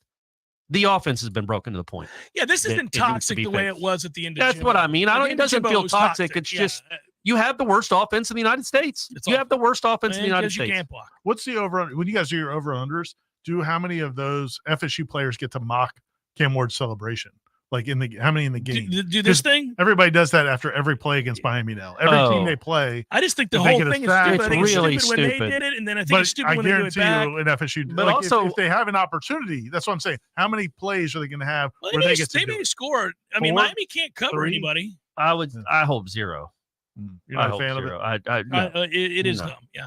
Well, it's a stupid celebration anyway. But also, awful. don't mock a team that's going to beat you probably pretty badly. Yeah. Zach writes, what do you do if you're a big time booster? On the one hand, you want FSU to be good, which means you're going to have to open your checkbook to pay coaching buyouts and get the best guys from the portal, which I imagine you're going to have to overpay just to get guys to commit here. On the other hand, you have to be fuming that you have to do those things 1 year after those coaches received raises and all of those portal guys were brought in. I'm sure some of those boosters are going to wash their hands of this mess and not donate for some time. I can't imagine being Mike and having to walk into those meetings to admit to those boosters that he screwed this up and needs more money to fix it. Well, that's well written. That's exactly right. It's a disaster. Yeah, and first of all, though, I would say there's not a lot of boosters that are getting one-on-one meetings with Mike Norvell. Well, that is correct. And this is not Auburn, where you have boosters that run the athletic department and decide who gets hired and fired on the regular. So however, through back channels, you do have to ask for large sums of money. No, for sure. And there will be pressure, and there will be people meeting with their booster rep and meeting with what would you Stephen say, Ponder. Ira, if you were a big money booster and you did get a one-on-one meeting? If you had donated, I would want to know what's the dollars. plan. I would want to know what's the plan and what's it going to take to, and then I would want to hear what the plan is, and then I would say, okay, is that worth me investing in that plan? Yeah, you would assess it as a businessman. Right. That to me, that's these people that have this money, usually they are. And so that's how they would look at it. To me, I don't know it's about like, I want so-and-so fired, but you do want to see some changes. I'm just texting with a friend of the show and a former FSU athlete. And he was saying Charlie Ward? No, it's not Charlie Ward, okay. But he was just saying that, you guys talk like it's how easy it might be to fire an Alex Atkins or something like that. But you are talking about a lot of money. And you also don't know that line coach, is that line coach going to be much better? Is that line coach going to fit with Norvell? Like there's no certainty with that. It can't be worse than this. No, I agree with you. And that was my point back was you can't just fire one or two assistant coaches, like position coaches, and ask people to, because not just of the financial commitment you're asking people to make, but also everything else that's going on with this stadium. Like these people that have bought these skyboxes and all of these expensive seats and all of that. I don't know if there's an out for them. The or not. show's dad being one of them. My father committed to an upgrade. You say the show's dad? The show's dad. Yes. The living dad. The show's living dad. The show's living dad has committed large sums of money. He even upgraded his level of support because they begged him to do so. He came down. He did the tour. He did the whole thing. There's thousands of those. That's what I mean. Yeah. The show has. So I just don't believe. And again, I'm not saying you fire people for optics, but it's going to be hard for people to follow through with their commitments if they feel like all you're doing is just you've had the worst offense, as Corey has said, I don't know, 75, 80 don't times. Care. I'm going to scream it from the mountaintops. Keep saying it. The worst offense in Florida State history, maybe. No, it's not. Well, it's in 50 years. Yeah, 50 years. And also one of the, it's the worst in the United States. In the country, this or Kent State. That you're just going to fire a position coach or two. I mean, that's hard to, you know what I'm saying? Like, so that's so people aren't going to, and I just want to clarify one other thing. And I've talked to a lot of people in the industry. Like Michael Alford is not going to go in and say, you've got to fire these guys and you've got to bring in I mean, that's just not how it's kind of understood though. Well, I mean, it's going to be clear that you've got problems and what are you going to do? But run it back. The idea that you just don't look around the country. It's not common for ADs to be forcing out assistant coaches because it's just, that's who wants to come work there. And who wants to be the next head coach? The AD is going to tell me who I have to hire and fire on my staff. It's not a good place to be. No, Norvell needs to do it himself because he needs to care enough. It is to do a very himself. unique set of circumstances. Because can you imagine the pressure that you are now feeling as athletic director, having asked for these commitments? Yeah, and all of the changes that you've helped spearhead to the stadium and all the other things that you've wanted to see done. And now what if the head coach, and this is a different discussion, what if he's like, no, I mean, it's not what you think. We'll be all right. Bad luck. Bad luck. Well, Did you listen to some fumble luck. Well, and the reality of it is these road trips to a Miami, to a Chicago for Notre Dame, these are opportunities to go fundraise. Like the Stephen Ponder, who runs the boosters, the administration from the university, not just the football staff or football side, but Rick McCullough, the president of the university, they all go on these trips to wine and dine donors. Yeah. And that's difficult. This time, really difficult. I heard it didn't go great in Dallas. I mean, can you imagine? I imagine these are uncomfortable meetings. Right. Yeah, and that was the Bowden Society. That one did not go well. Yeah. I imagine most of these aren't going well. I would tell Norvell if I had a one-on-one with him and I was a big money booster, I'd say, look, man, I'll match whatever you put in. You make as much money as I do. You make $10 million a year. Yeah, yeah. If you're willing to put $2.5 million into next season, I promise I am too. But you'd want to know the plan. Well, 100%. Yeah, I'd be like, in addition to, we can't do this. Yes, so please reassure me that you're not running it back. All right. Brad says, I'd like to propose having Corey sing Seminole Win on repeat for the entire second hour. I think it was our buddy Steven pointed out that I don't know if you're getting credit for starting that because you did it on a rap. Was it last year that you did it? Well, Warchant rap. Yeah, I sang it after they beat Florida. That's right. Yeah, and now it's part of the post game. It is, and I sang it. I didn't sing it quite as well as our man John Anderson. Much respect to John Anderson. I actually like your version better. I said, all right, I did okay. You stayed within the very specific key that you could stay in, and you knew it. I know what I got. That was what he is. Yeah. What would you have to donate to get them to play your version on the big board? That's for like Charleston Southern. I think if I just suggest it, they might do it. That would be funny if they did play that, though, especially me laughing when I say blow like you're never going to blow again. It's tough that's a lyric that 50,000 people sing at once. One. It's a fun one. Scott writes, is it okay to have an irrational hate of the country Ireland now? They broke the program. There's enough anger to go around. The word is trauma and a trigger as it's where the dumpster fire made its debut. Yeah. Also, are Jeff and Ira on Corey's cancel the Bama bandwagon? Bandwagon being the cancel the Bama How about game. Not cancel it, but get a game in front of it? Well, that's what you've settled on because you know they can't cancel the game. I don't know that you can do that. I mean, you have to play somebody that has a week 0 because they play in Hawaii. So I think we should go to Ireland and play a game. Oh, all right. But play Charleston Southern again. Play like a rugby team. Yes, play an Irish football football team team. You think you could beat. Maybe they don't even know the rules. Yeah. And just go out there. Excited. Yeah, go. Gives another reason to go to Ireland. Cam Davis scores 9 touchdowns. Imagine tackling that dude. Okay. Thoughts on needing a true OC? Mike is pressing, looks panicked on the sideline, and then he's suggesting is Panama Nole, as is everybody right about now. Yeah. That the UNLV OC be the next one because he played wide receiver at Tulsa. Oh, is that true? Yeah. Okay, man. Successful, and he's a huge Mike Norvell fan. And he's got a couple of wideouts I think that are are not seniors. You know who's a big Mike Norvell fan? Dan Lanning, who said it this past weekend on game day. Yeah, Mike Norvell. A lot of people don't think he's an idiot, guys. No, but you're saying this fan base get Dan Lanning to come be the DC. Yeah. Oh, it's the DC. He's a big Mike Norvell fan. Feels like he owes him a little bit. Yeah. Yep. Just put a call in and say, listen, I know you're the head coach at Oregon, currently ranked #1 in the country. The worst he can say is no. But what do you think? What do you think? I need your help like you once needed mine. Yeah. And I really need your help. Are you looking at this? Yeah. I need your help. You told me one time you'd be there for me. Yeah. Well, I'm asking. Yeah, I'm on my knees, Dan. I'm on my knees. Dan, I need you. I'm asking. You can solve a lot of problems here. Now, I'll retain the head coaching title. Right. But that's okay. We know you'll have a lot of input.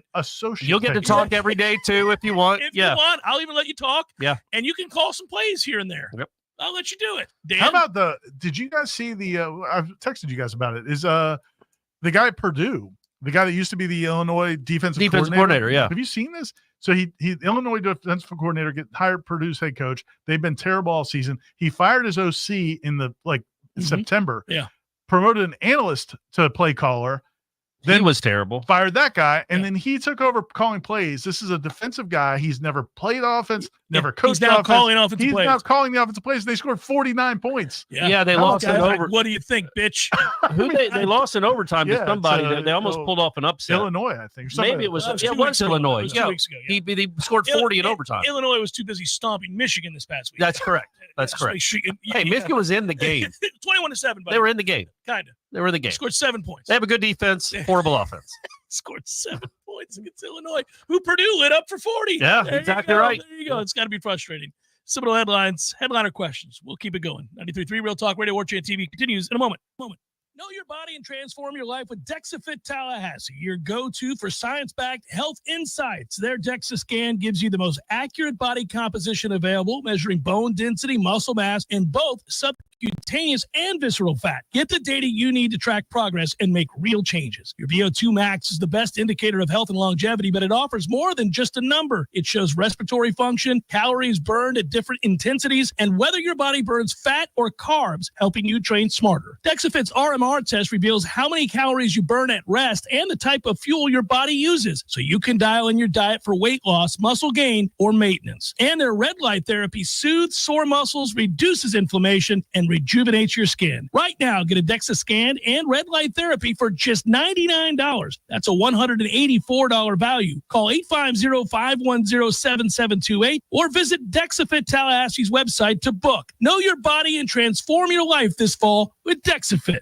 Wooden Glass has been taking care of families since 1945. Experienced, reliable professionals who offer only the best, like Wooden's top-of-the-line bath enclosures. Eye-catching storefronts are a specialty at Wooden Glass, and they provide precise installation. Wooden Glass, Tallahassee's first family in glass. Online at woodenglass.com. Call 850-222-5781. This is Shannon Young with Fairway Independent Mortgage Corporation. Investors, are you looking for a creative way to purchase your next rental property? Are you looking to get into the Airbnb space? If so, you need to know about DSCR loans. It stands for Debt Service Coverage Ratio. These are loans that do not require traditional income verification. As long as the proposed rent covers the mortgage payment on the subject property, that's the only income you need. If you're looking at investing and don't know if you can qualify, let's set up a plan to get your next income producing property and start putting you on a path to passive income. Give me a call at 954-369-6171. And don't forget, every fellow Nole that we close a loan for, I will personally make a donation of $250 to the Battle's End. It's Shannon Young at 954-369-6171. Equal housing lender, NMLS number 373030. This announcement is brought to you by Fonville Lewis Messer McConaughey. If you're driving right now, you should know there's an 80% chance that the cars all around you don't carry any bodily injury insurance. Most people don't realize it, but in Florida, all the law requires is that drivers carry property damage insurance. This means that the texting teen drifting over into your lane or the drag racer on your rear bumper have no way of compensating you or your loved ones when they cause a crash. And this should scare the hell out of you. Fortunately, there's an easy way to protect your family from this, and it's called uninsured motorist coverage. It's an absolute must, but a lot of insurance companies are convincing folks to drop it just to save a few dollars. Take it from the personal injury experts. Don't. At Fonville Lewis Messer McConaughey, we've recovered millions of dollars in uninsured motorist coverage in crashes where our clients would have otherwise received nothing. So please, call your agent right now and make sure you have uninsured motorist coverage on your policy. We hope you'll never need it, but we'll be here for you if you ever do. Fonville Lewis Messer McConaughey. Don't settle for less. Life is stressful. Dinner shouldn't be. That motto is why Register Sausage has been doing business in the Florida Panhandle and Lower Alabama for over 75 years. A proud sponsor of Seminole Headlines, Register Sausage always provides the best Southern smoked sausage to over 140 grocery stores and restaurants throughout the Southeast. Headliners have discovered the Register's difference. You can too. To find a store that carries Registers near you or to buy directly, head to registermeats.com. That's registermeats.com. Register Sausage. Yay, sausage! Seminole Headlines returns now. Head to YouTube and search for Warchant TV today to catch the show live or on demand. Now, here's Jeff Cameron, Ira Schofel, and Corey Clark. If a touchdown falls in the woods, does our offense count it? I mean, Kyle? they've got 11 this year. Josh asks, is there a chance we see Trevor Jackson this year? I wouldn't imagine, unless it was like if they somehow get a big lead against play or Charleston something. Southern. Yeah, maybe. I wouldn't think. Yeah, so Trevor, for people that haven't been paying attention, Trevor Jackson's now your third string quarterback, another freshman, and he's mostly on the scout team. He's nice. He's a nice player, nice talent, but I think they've got enough concerns with the top two guys. Justin has a nice suggestion for his fellow Nole fans. I've started recording our dumpster fires, prioritizing better games, and then fast forwarding through hours at the end of the night. It helps me get through the year. It's only about 1 hour of anger and depression every Saturday. Not bad. You can skip the commercial. Skip I've started listening to Wake Up War Channel 1.5 speed. Oh, all right. Just Just to get through it, like it's 41 minutes instead of an hour. I got you, man. That's fair. No way. I appreciate that you listen. Yeah, I do, man. No way writes, would it be inappropriate to just take a knee for the first 3 plays of every offensive possession before punting on 4th and 16? Speed up the game and might have a chance to. You wouldn't turn it over. You wouldn't turn it over. Well, against Duke, we were joking about it that if you were up 3-0, they just punted every time. Shut it down. Shut it down. Just play field position. Run, punt. You might have won that football game. Don't put the ball at risk. But also, like, what if? I mean, I know they did it against Cal, but what if Florida State did have a 13-7 lead late in the fourth quarter and Duke got the ball at its own 20? Aren't we all assuming they're about to go 80 yards and win the game? Not me. That Duke offense is awful. I know. DBs played well. They're going to get a different kind of challenge. Well. Going to get a different kind of challenge this weekend, but I thought they played really well. You think Restrepo's better than anybody Duke has? Is that what you're telling me? Yeah, but the Duke guys actually put up some numbers. You know, another thing, because we're talking about Duke. Duke's now, 6-1? Mm-hmm. I'm pretty confident that if Florida State played the same schedule Duke had played, they'd be 5-2. That's how bad their schedule has been. Yeah. But so right now, Florida State's opponents, I think they are the record combined. The opponent record, they're 8th in the country in opponent record, and it's about to go up even higher because they're about to play a team that's going to be 8-0. And it would have been 1 year if you could have played Duke when they were 0-7, like awful Duke. I know we don't think they're any good, but they're competent. Yes, they're competent. If it could have been incompetent Duke, if it could have been a horrible SMU team, but no, SMU's going to win 10 games. Duke's going to win 9. Miami's going to win 11 or 12. Like it's Georgia Tech's an 8 or 9 win team. It's going to take a hit when Florida and North Carolina come around. Yeah, well, that's true. It'll be nice to play. That's just if you could have had a couple of more North Carolinas sprinkled in there. I don't think Memphis is going to win 10 games. I don't think it would have mattered. I mean, you would have had a couple more wins. Did you see Memphis's game against North Texas? I saw that they got a dub. Did you see the score? Don't care. Saw that they got a dub. They spent all summer preparing for that FSU game. Yeah, they cashed it in after that. That defense. What was that? It was both in the 40s, right? 52-45, I think. Yeah, so North Texas put up. It's ridiculous. Everybody drops it. 45 points against the team Florida State put up 12 against. Yeah. Okay. That's well. Mighty defense there at Memphis. I'm putting you on 1.5 speed again. Stephen writes right now, right here. Gentlemen, do coaching changes begin to get announced following the upcoming Miami loss? That's Tom's theory, by the way. He seems to think that if there was going to be changes in season, it'll happen after this Saturday's game. You don't think there'll be any changes in season? The only change I could see in season, and this isn't to single this guy out, except for his position's been so bad, would be like Ron Dugan's. I mean, I just think because that's a position where you could find somebody to fill that role. Well, Norvell was a receiver. Yeah, I was going to say he could fill that role. Yeah, and you could. I mean, I think that there's other options to. You got people who could do it. I don't see a coordinator change during the season because Mike Norvell's the play caller, so I just don't know that it makes sense. Trick Noles says, if our rivals were 1-6 in year 5 with their coach and on their way to a likely 3-9 season and refused to fire their coach because of the buyout, we would tell everybody they're not very serious about football. I would say they're in a bad situation. But also they just gave a guy an $80 million contract. So don't say they're not serious about football. They had to outbid to keep them from Alabama. They're very serious about football. This is an interesting point. So I had this conversation last night with a friend. So the two things that was it Charlie Ward? Actually, it was Charlie Ward. Oh, was it Charlie this time? Yeah. Oh, by the way, earlier that was Tiger McMillan. T-Mac. I just thought I'd let you know. So he saw Basic Instinct in the theater, I bet. The two things I would say is, so last year when the Alabama situation was going down, and whether or not you believe Mike Norvell could have gotten that job or not, he was definitely in the mix. And Jimmy Sexton made FSU believe that made Bruce Feldman believe that if they didn't offer him the job, that there's a good chance he was going to leave for Alabama, or they didn't give him a raise and do whatever they had to do to keep him, he would go to Alabama. In that moment, like, you can sit here and say, well, how can Florida State re-up or give an extension after one good, really great season? In that moment, if he leaves, you just got snubbed in the playoff. By Alabama.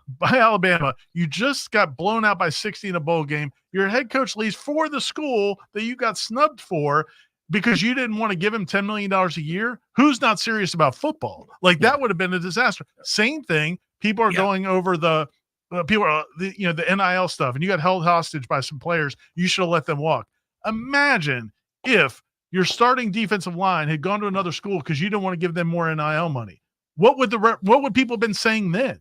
Like, we're not serious about football. So again, people, everything's in hindsight right now. And think about it if you had gone the other way in those situations, and you wouldn't have liked those answers. I will say there was no reason to give extensions and raises to the assistant coach. I'm not saying the whole staff. Correct. No, they didn't have to do that. That was silly.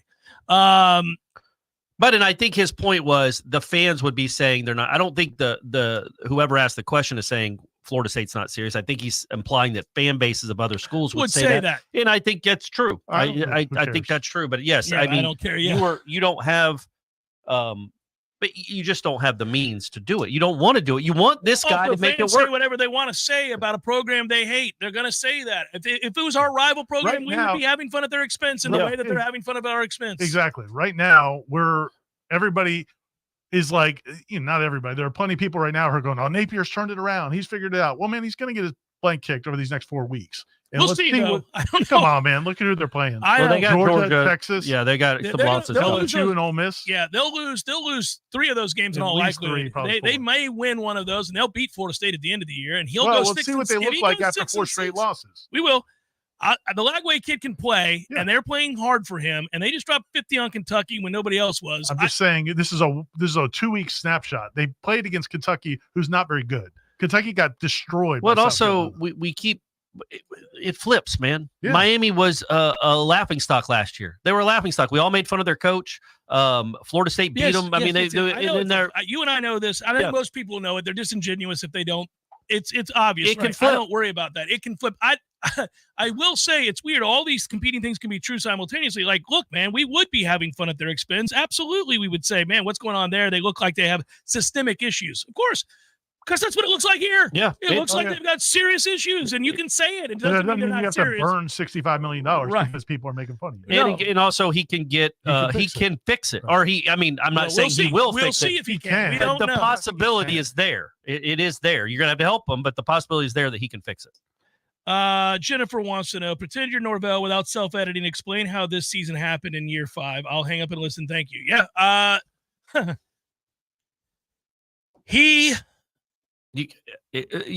There's no explanation. The 2 biggest things, man. So the two biggest things I think are the offensive line not knowing what he was seeing with that offensive line. I mean, not only did they think it was like 5 guys or 6, he thought they had 10 guys they could win with. 9 to 10 guys that would contribute and could win with. They could win with. Yeah. And they were mediocre last year. Yes, they were. And then believing he could turn DJU into something. And those 2 things, to me, sent everything else spiraling. Because these receivers are not great, but you don't have to have great receivers if you can run the football and you have a decent quarterback, and they don't have either. And it's more, and we all, the 3 of us all know it's more nuanced than that. You can put eggs in certain baskets, and some of us would put more in one than the other. We would argue about the prep recruiting, right? We would argue about that. We've all had these discussions. Right. And then we would put more in another basket where I might take less and say, no, I don't think it's but that. There's eggs in all those baskets. There's eggs in every one of the baskets. There's nothing but baskets of eggs around here. I'm going to the root of the problem. The root of the problem is if he knew the offensive line wasn't going to be good, he would have gone up and got a mobile quarterback. Yeah, he wouldn't have done this. Yeah, no, he would not have done this. And also, why isn't the offensive line good in year 5? Yeah. Well, I think we've all circled that and said that's an easy decision to make. I mean, it's self-evident at this point. Remember when Bowden, though? See, what I worry about is remember when Bowden, after it was like 02 maybe, he's like, I know what the problem is. We're going to fix it. And he fired the O-line coach. He was also and nothing changed. But also the offensive coordinator stayed the offensive coordinator. The plays were still the plays. He was also his son. Yeah, exactly. That's what I'm saying. I'm saying, but he said he Norvell, thought just Alex's dad. He said that the O-line coach was the only problem. I don't think any of us think that Alex Atkins is the only problem. No, he might not. I think the head coach is the biggest problem. I think Alex Atkins is I'll venture a guess he's not going to fire himself. He probably won't. He can fire himself in one aspect. He's going to go out and make a lot of changes. By the way, I'm on board with the UNLV guy now. You talked into it. Cade Bell, sorry, Cade. That was a quick good run you had. Great. Cade Bell's the Kerwin Bell's son. He's the OC at Pittsburgh. Done a great job there. I was infatuated. I haven't seen you like that since that linebacker from ULM or whatever. From Louisiana Tech. Grubbs. I really want you to go back and go through the video of Pitt's games this year. You're not in love with Bell. He's moved on. He's moved on. Man, what are you talking about? I don't care about him anymore. That's old news. Go watch It's my dog at UNLV. They're averaging 44 a game. I want you to go watch the Pitt games. You'll be like, oh, this is a bit of a Well, I mirage. mean, again, it's just more of like going from 116 in the country to 10th. But they haven't played a great schedule either. And they had some moments where you'd be like, I don't think this offense is very good. Probably not as many as this one. No, buddy, but that doesn't mean you just grab any old I'm grabbing whoever and can bring him down here and throw him in as the OC. Just get me to 20. Get me to 20 points per game. They still average less points than Jameer Watkins. I wish Corey was the AD. Buddy, get Kendall Briles on the phone. Kendall Briles. No more Seminole win. It's going to be my version. JB points out, and I think he's 100% correct, Mac Brown's never beaten Florida State. Yeah. So Neither is Duke. One last streak. Neither is Duke. This is the last streak. North Carolina has beaten Florida State handily a couple Mac times. has But Mac has not. And Billy has not.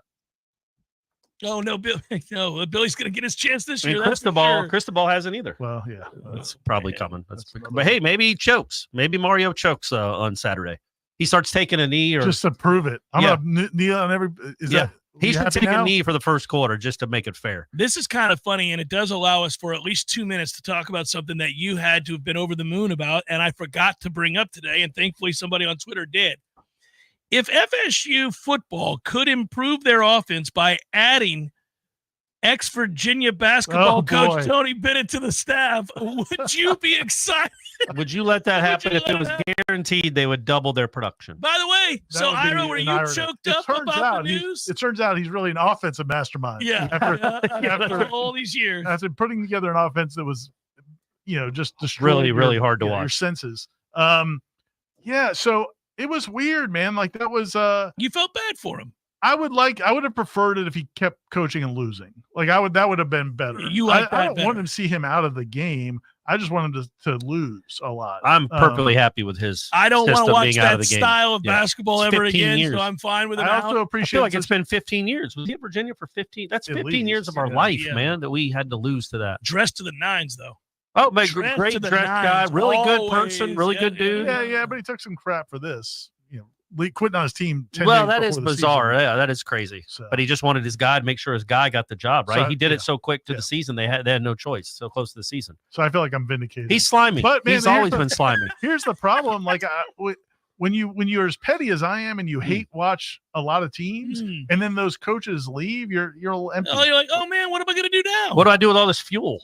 Yeah. It just floods out on the like kick floor. dogs. Yeah. You should just redirect it every time Seth Greenberg's on television analyzing basketball because he's an ass. And Paul Johnson just disappeared on me. He might be dead for all we know. Where is Paul? He's on a beach somewhere. Yeah. Angry. So it's hard for me to. He wants Ira Chappelle to know this is a pro style.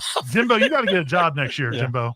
Jimbo will get a job. He's got to get back in the game. I mean, Florida State might have an opening. Oh, stop. Maybe West Virginia. We're not doing that. As an OC, it might be offensive. Actually, he might be really good as an OC if we agree to run more than 40 plays a game. That's the only thing. That's it. That'd be part of the contract. Seminole Headlines, 93.3 Real Talk Radio. Warchant TV continues in a moment.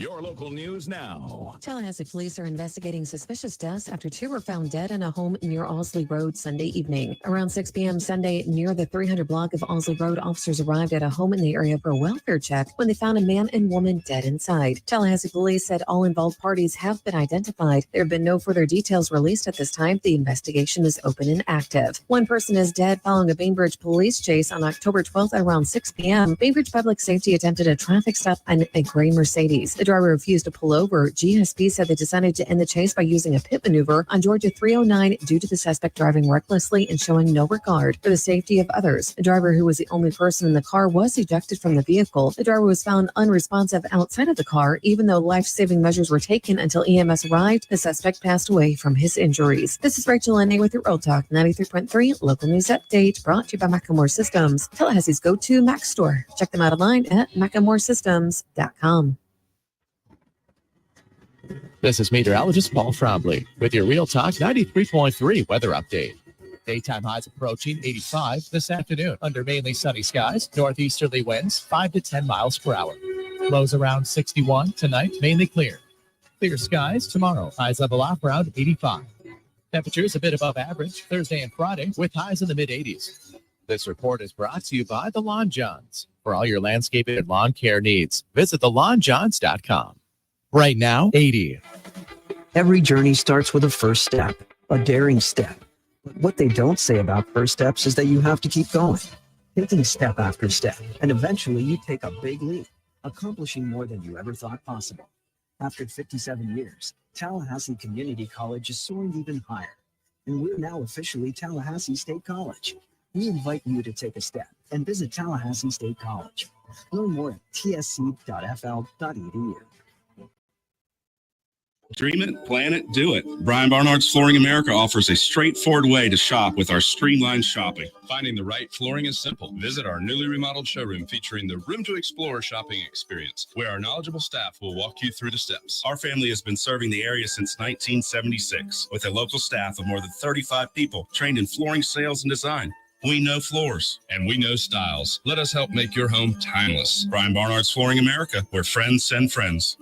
Life is stressful. Dinner shouldn't be. That motto is why Register Sausage has been doing business in the Florida Panhandle and Lower Alabama for over 75 years. A proud sponsor of Seminole Headlines, Register Sausage always provides the best Southern smoked sausage to over 140 grocery stores and restaurants throughout the Southeast. Headliners have discovered the Register's difference. You can too. To find a store that carries Registers near you or to buy directly, head to registermeats.com. That's registermeats.com. Register Sausage. Yay, sausage! Seminole Headlines returns now. Head to YouTube and search for Warchant TV today to catch the show live or on demand. Now, here's Jeff Cameron, Ira Schofel, and Corey Clark. Tom says the talent void at offensive line and linebacker has been well documented. But would you agree that the lack of talent at wide receiver the last 10 years is just as concerning? Maybe even more so. Keon and Johnny feel more like outliers these days, besides those two who are the dynamic receivers since Kelvin and Rashad. Yeah, they haven't had a slew of receivers. They're not exactly producing guys to the league. And that's why when I asked the question earlier about Dugans, so recruiting's a big part of it, and there was so much heat on him 2 years ago about why can't Florida State get better receivers? Right. And then you brought in that class, Hakeem, Vandravius, and Goldie, and there might have been somebody else. And then, two of them transfer out, and Hakeem has not been probably what people thought he was going to be. Yeah. And then, now Keon and Johnny kind of saved everything for a minute, minute or two. Transfers, But now, you're back to now, ironically, I do love the young receivers. I think the kids they brought in last year, I think Elijah Moore, BJ Gibson, Luane McCoy, those are good players. I think Cam Fryer, Matt Fryer's son, isn't available right now, but I think he's a kid that can play also. But when you look at the play, the drop passes, the lack of blocking, the lack of physicality, the lack of effort sometimes from that position group, and the lack of recruiting, that would be like, man, the target's got to be on that. Yeah, at least with Chris Thompson at tight ends coach, he did bring in Amari Williams and Landon Thomas. I mean, I say he brought him in. However you want to frame it, it's Norvell throws the tight end a lot. I don't know how instrumental Chris Thompson was in landing those kids. But yeah, hit his position, he's brought in some players. Morlock was one of the better Division II tight ends in the country a couple years ago. Don't bring him up. Sorry. Big punt though. Charlie writes, he caught it, and he also caught the squib kick. Yeah, that was stunning. Yeah, squib kicks are hard to catch. Yeah, and he caught it. I'm telling you guys, it's in there. It's in there. It is. That's been another kind of a real disappointment this season. I thought he would have a big year. Charlie Tango Whiskey writes, old school fan experience questions. Do any of you use binoculars at sporting events? That guy does. And I do too. I do too. Yeah. Do you? Yeah. Now that you're blind. Yeah. I'm blind. My glasses are okay, but that's good. But I don't wear. If you fought the good fight, you wouldn't do it, and you were blind as a bat. But you wouldn't do it if you were sitting in the stands, probably. That's a tough one. I feel like that's kind of like the guy that still listens to the radio. The second part of the question. Oh, okay. Have you ever listened to the radio broadcast of a game while watching in This the is how big a dork Corey Clark was. is I would do it when I was like 15 years old. No, I you would didn't. listen to Deckerhoff and Prenzy while I was in the stands with my dad. When you were 15? 15, 17. Did you have yeah. gym socks up to your knees? You were a dork. I was 100% a dork, and I would freak out when Shannon Baker would drop a pass. I'm like, "What? It should be 24-3 right now if he could catch." And I was lamenting it for the next hour. Shannon, who's coaching my son Bryce at wide receiver, and came back that year and made some great catches. Great Against Syracuse specifically, I remember. So Shannon Baker turned it around. Y'all can all. I'm talking to the receivers right now. Right. If Shannon Baker can turn around, he had a horrible drop in, I think, the 90 Florida game. Mm-hmm. He came back in 91, had some great catches that year. Syracuse catching one in the rain I for a remember touchdown. Atrus Bell dropping some passes in his time and also making a big catch against Miami in a game. Yep, they still lost They it. still did, but Atrus made a play. Atrus. And I really had given up on him altogether. Yeah. The last person I've been around, I think, that listened to the game on the radio during the games, I think was Steve Ellis. May he rest in peace. He would listen to Deckerhoff while he was watching in the press box. Ran into Steve's wife.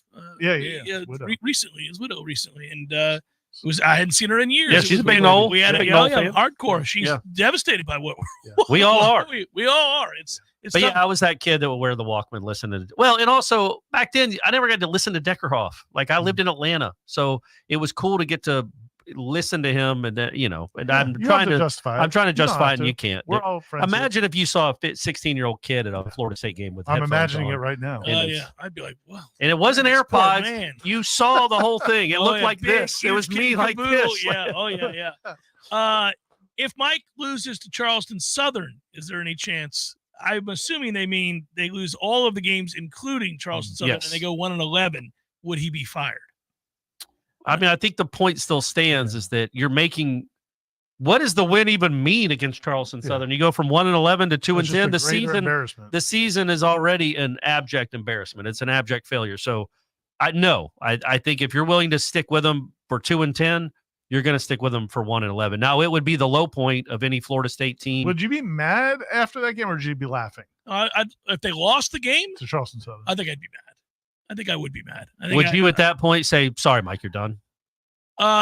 No, because I think the point is the point about the $85 million that you're talking about. I have said, and I said this on yesterday's show, I do believe that what's happened here this year is ordinarily a fireable offense. Oh, 100%. I think it's a fireable offense. It's crazy. Yeah. I'm telling you, I'm not saying I would. I'm saying, but it's a fireable offense. It's just the Florida State way of things, man. The roller coaster. Like nobody goes from 13 wins to 2. No, it does not happen. It is literally this is unprecedented. This doesn't happen. So it may be in this era. It may be a sign of things to come. No way. This could be the canary in the coal mine. Coming up on the bonus hour that's coming up right after this ends, I talk about that very thing. That I do think we're going to look back a few years from now and see this in a different light. It will never be okay. No. It will never be all but right. not to this extent either. You'll go from it's usually like Michigan, right? Like go from champions to 6-6. I think college football has fundamentally changed to a place now where a team that is a blue blood might win 11 games one year and win 5 the next. Yeah, that is very much what happens in the NFL all the time. When Signetti comes here to be the OC next year. Indiana may be going to hell. Yeah, Lanning's the DC. Man, Oregon what and a Indiana staff. may be screwed. Look at the staff. Holy moly. Signetti on OC, and then, Lanning over there is the DC. You keep Papuchis at special teams because he's got elite special teams. And then you're set. You got 3 best coordinators in the country. We mapped it out for you, Alfred. Yeah. Some of the questions are involving whether or not basically it's a question about, would Odell retire after the end of this year? We've all speculated for years. There's been speculation surrounding him for years. He might. It's up to him. It's up to him. I don't know. I don't think that they would fire Odell if that's what you're asking. I do. Wouldn't that be funny if that was the only change that was made? He fired Ron Dukes and Odell. Just Odell. Just those two, though. Yeah, just the old Florida State legends. alums. Yeah. These slappy. Yeah, I don't know what it takes to win here. We gotta get them out of here. This is nuts.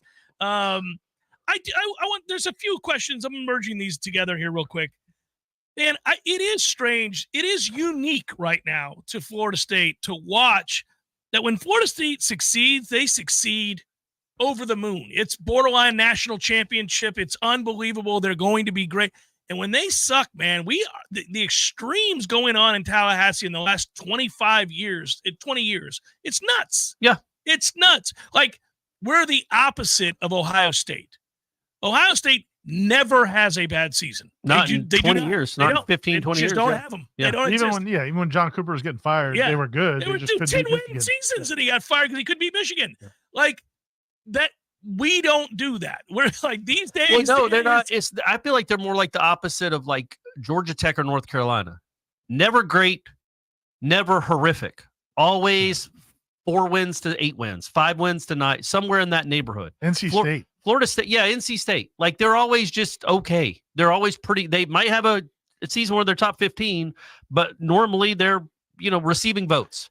They're a receiving votes program. You don't go from undefeated. But wouldn't you rather be like the Giants in baseball as opposed to just an average team that's always receiving votes? Yeah. Like you want those highs. Yeah, but you want those they don't have titles. Right. Yeah, they don't have to come with such impossible lows. Yeah, That's they what's don't. so crazy. They don't, and because the Giants a lot of times will finish with 83 wins. I mean, they're still they're like, functioning. This reminds me, it's not as bad. It is worse, but like the 17 season with Jimbo, that came 4 years after an undefeated season. This has been sped up. Right. You got from 13 to 17 in the blink of an eye. That's crazy. Gil asked a good question, and I do think this is a legitimate worry, and I think the fan base has to prepare themselves mentally for this. And he's hitting on something here. Losing Saturday? No. I mean, look, Hurt yourself. It's a rivalry game. No, you don't know that. You don't know how things are going to play. These two teams get together. Yeah, throw the records out the window. Everybody, this could be a war. Gil writes, everyone's worried about high school recruiting, and rightfully so, but we need to worry about retention and our young talent. Yeah. I'm worried about losing Luke with as bad as this offensive line is. Yeah, and a whole bunch of the other young players on both sides of the ball. I do think that is going to be a Herculean task for the collective and for Mike and this staff to try to keep them together, because they do have, I was right, they got some really good young players on both sides of the ball, and it wouldn't be shocking to find a mass exodus on our hands after a season this. I'm not saying I want this to happen or I even expect it to happen, but if you're like the father or in the right, I get it. If you're a family member of Elijah Moore, Lawayne McCoy, or somebody like that, even Hakeem, are you like, man, what do I see from this offense that is going to exploit the talents of my son? Mm-hmm. When do they get to be used? Because, there's been one guy the last 3 years, 2, I guess, if you count Johnny, that have shined in this offense. Out of the 15 receivers on the team, there have been 2, and they happen to be guys that could catch the ball at 10 feet high. Like, what do you do? They happen to be guys that can go catch out of the clouds. Yeah, like what is your offense doing for me? And again, I think that's where a selling point of flipping, bringing fresh blood in, and then selling. Just for instance, if you bring in the guy from UNLV that's averaging 45 points a game, he is all in with that guy. Hey, he's my dog. I've never heard of him 45 minutes ago. Tomorrow morning, he's going to know his name. Somebody else. I'm not sure what his name is, but he's my dog, and I ride or die with him. Yeah, that's him. But if you say, look at this guy, averaged 44 points a game. This is what his receivers did. That is more of a selling point than the guys that have been here for a year. They're like, what am I going to catch? I'm going to be the leading receiver next year with 31 catches for 400 yards. No thanks. What's Mike's message to the players now? Well, I think several of those questions have been brought up. I also think that these next 5 weeks are big for that. Like getting those guys on the field. Yesterday at practice, I thought all the young receivers, Elijah Moore had a bunch of catches yesterday. Lawayne McCoy had one of the best catches I've seen all season, where throwing up in the end zone, Krummenhoek threw like a 50-yard pass. We need Elijah to be out here on the regular. Yeah, man, he made some nice plays Let's yesterday. Go. I don't think he's been on the game yet. He's played one play. Can we get my man in the game here? Lawayne McCoy's on the field a good bit. They just never throw it to him. I mean, run a simple 9 with Elijah. Whatever. Let's go. BJ Gibson can play, and then Amari Williams and Landon Thomas can really play. So again, they're going to make mistakes. Tons of mistakes. That's fine. But at least they may get better the more they play. So I think it's going to be big to get those guys in these last 5 games, no matter what the hell happens with the record. But just get them out there so that they can see what it could be with these quarterbacks. And also, that's a great selling point to my man at UNLV to show him the talent you're going to have for him to come to Tallahassee. Look at all this great. If they can't get Signetti. If they can't get Signetti or Lanning. Right. Yeah. I'm holding out for Lanning. Okay. He owes Mike a favor. Eugene kind of sucks. Somebody in the chat said that, hey, Mike, or hey, Lanning, remember those Polaroids? Remember that party? Remember that time? It's go time. We were younger a little bit more wild back in those days. I held on to him. Held on to him. I don't know why I did that. I don't know why I didn't know I had them. I was cleaning out my closet. The thing is, Dan, I do. I do have them. So we have to have a conversation. Maybe being a head coach isn't all what you always really want. Maybe you want to get back into just hands-on coaching. Say goodbye. Say goodbye. Those two. See you next Peace. Be time. good, everybody. Until then, peace. Flavors.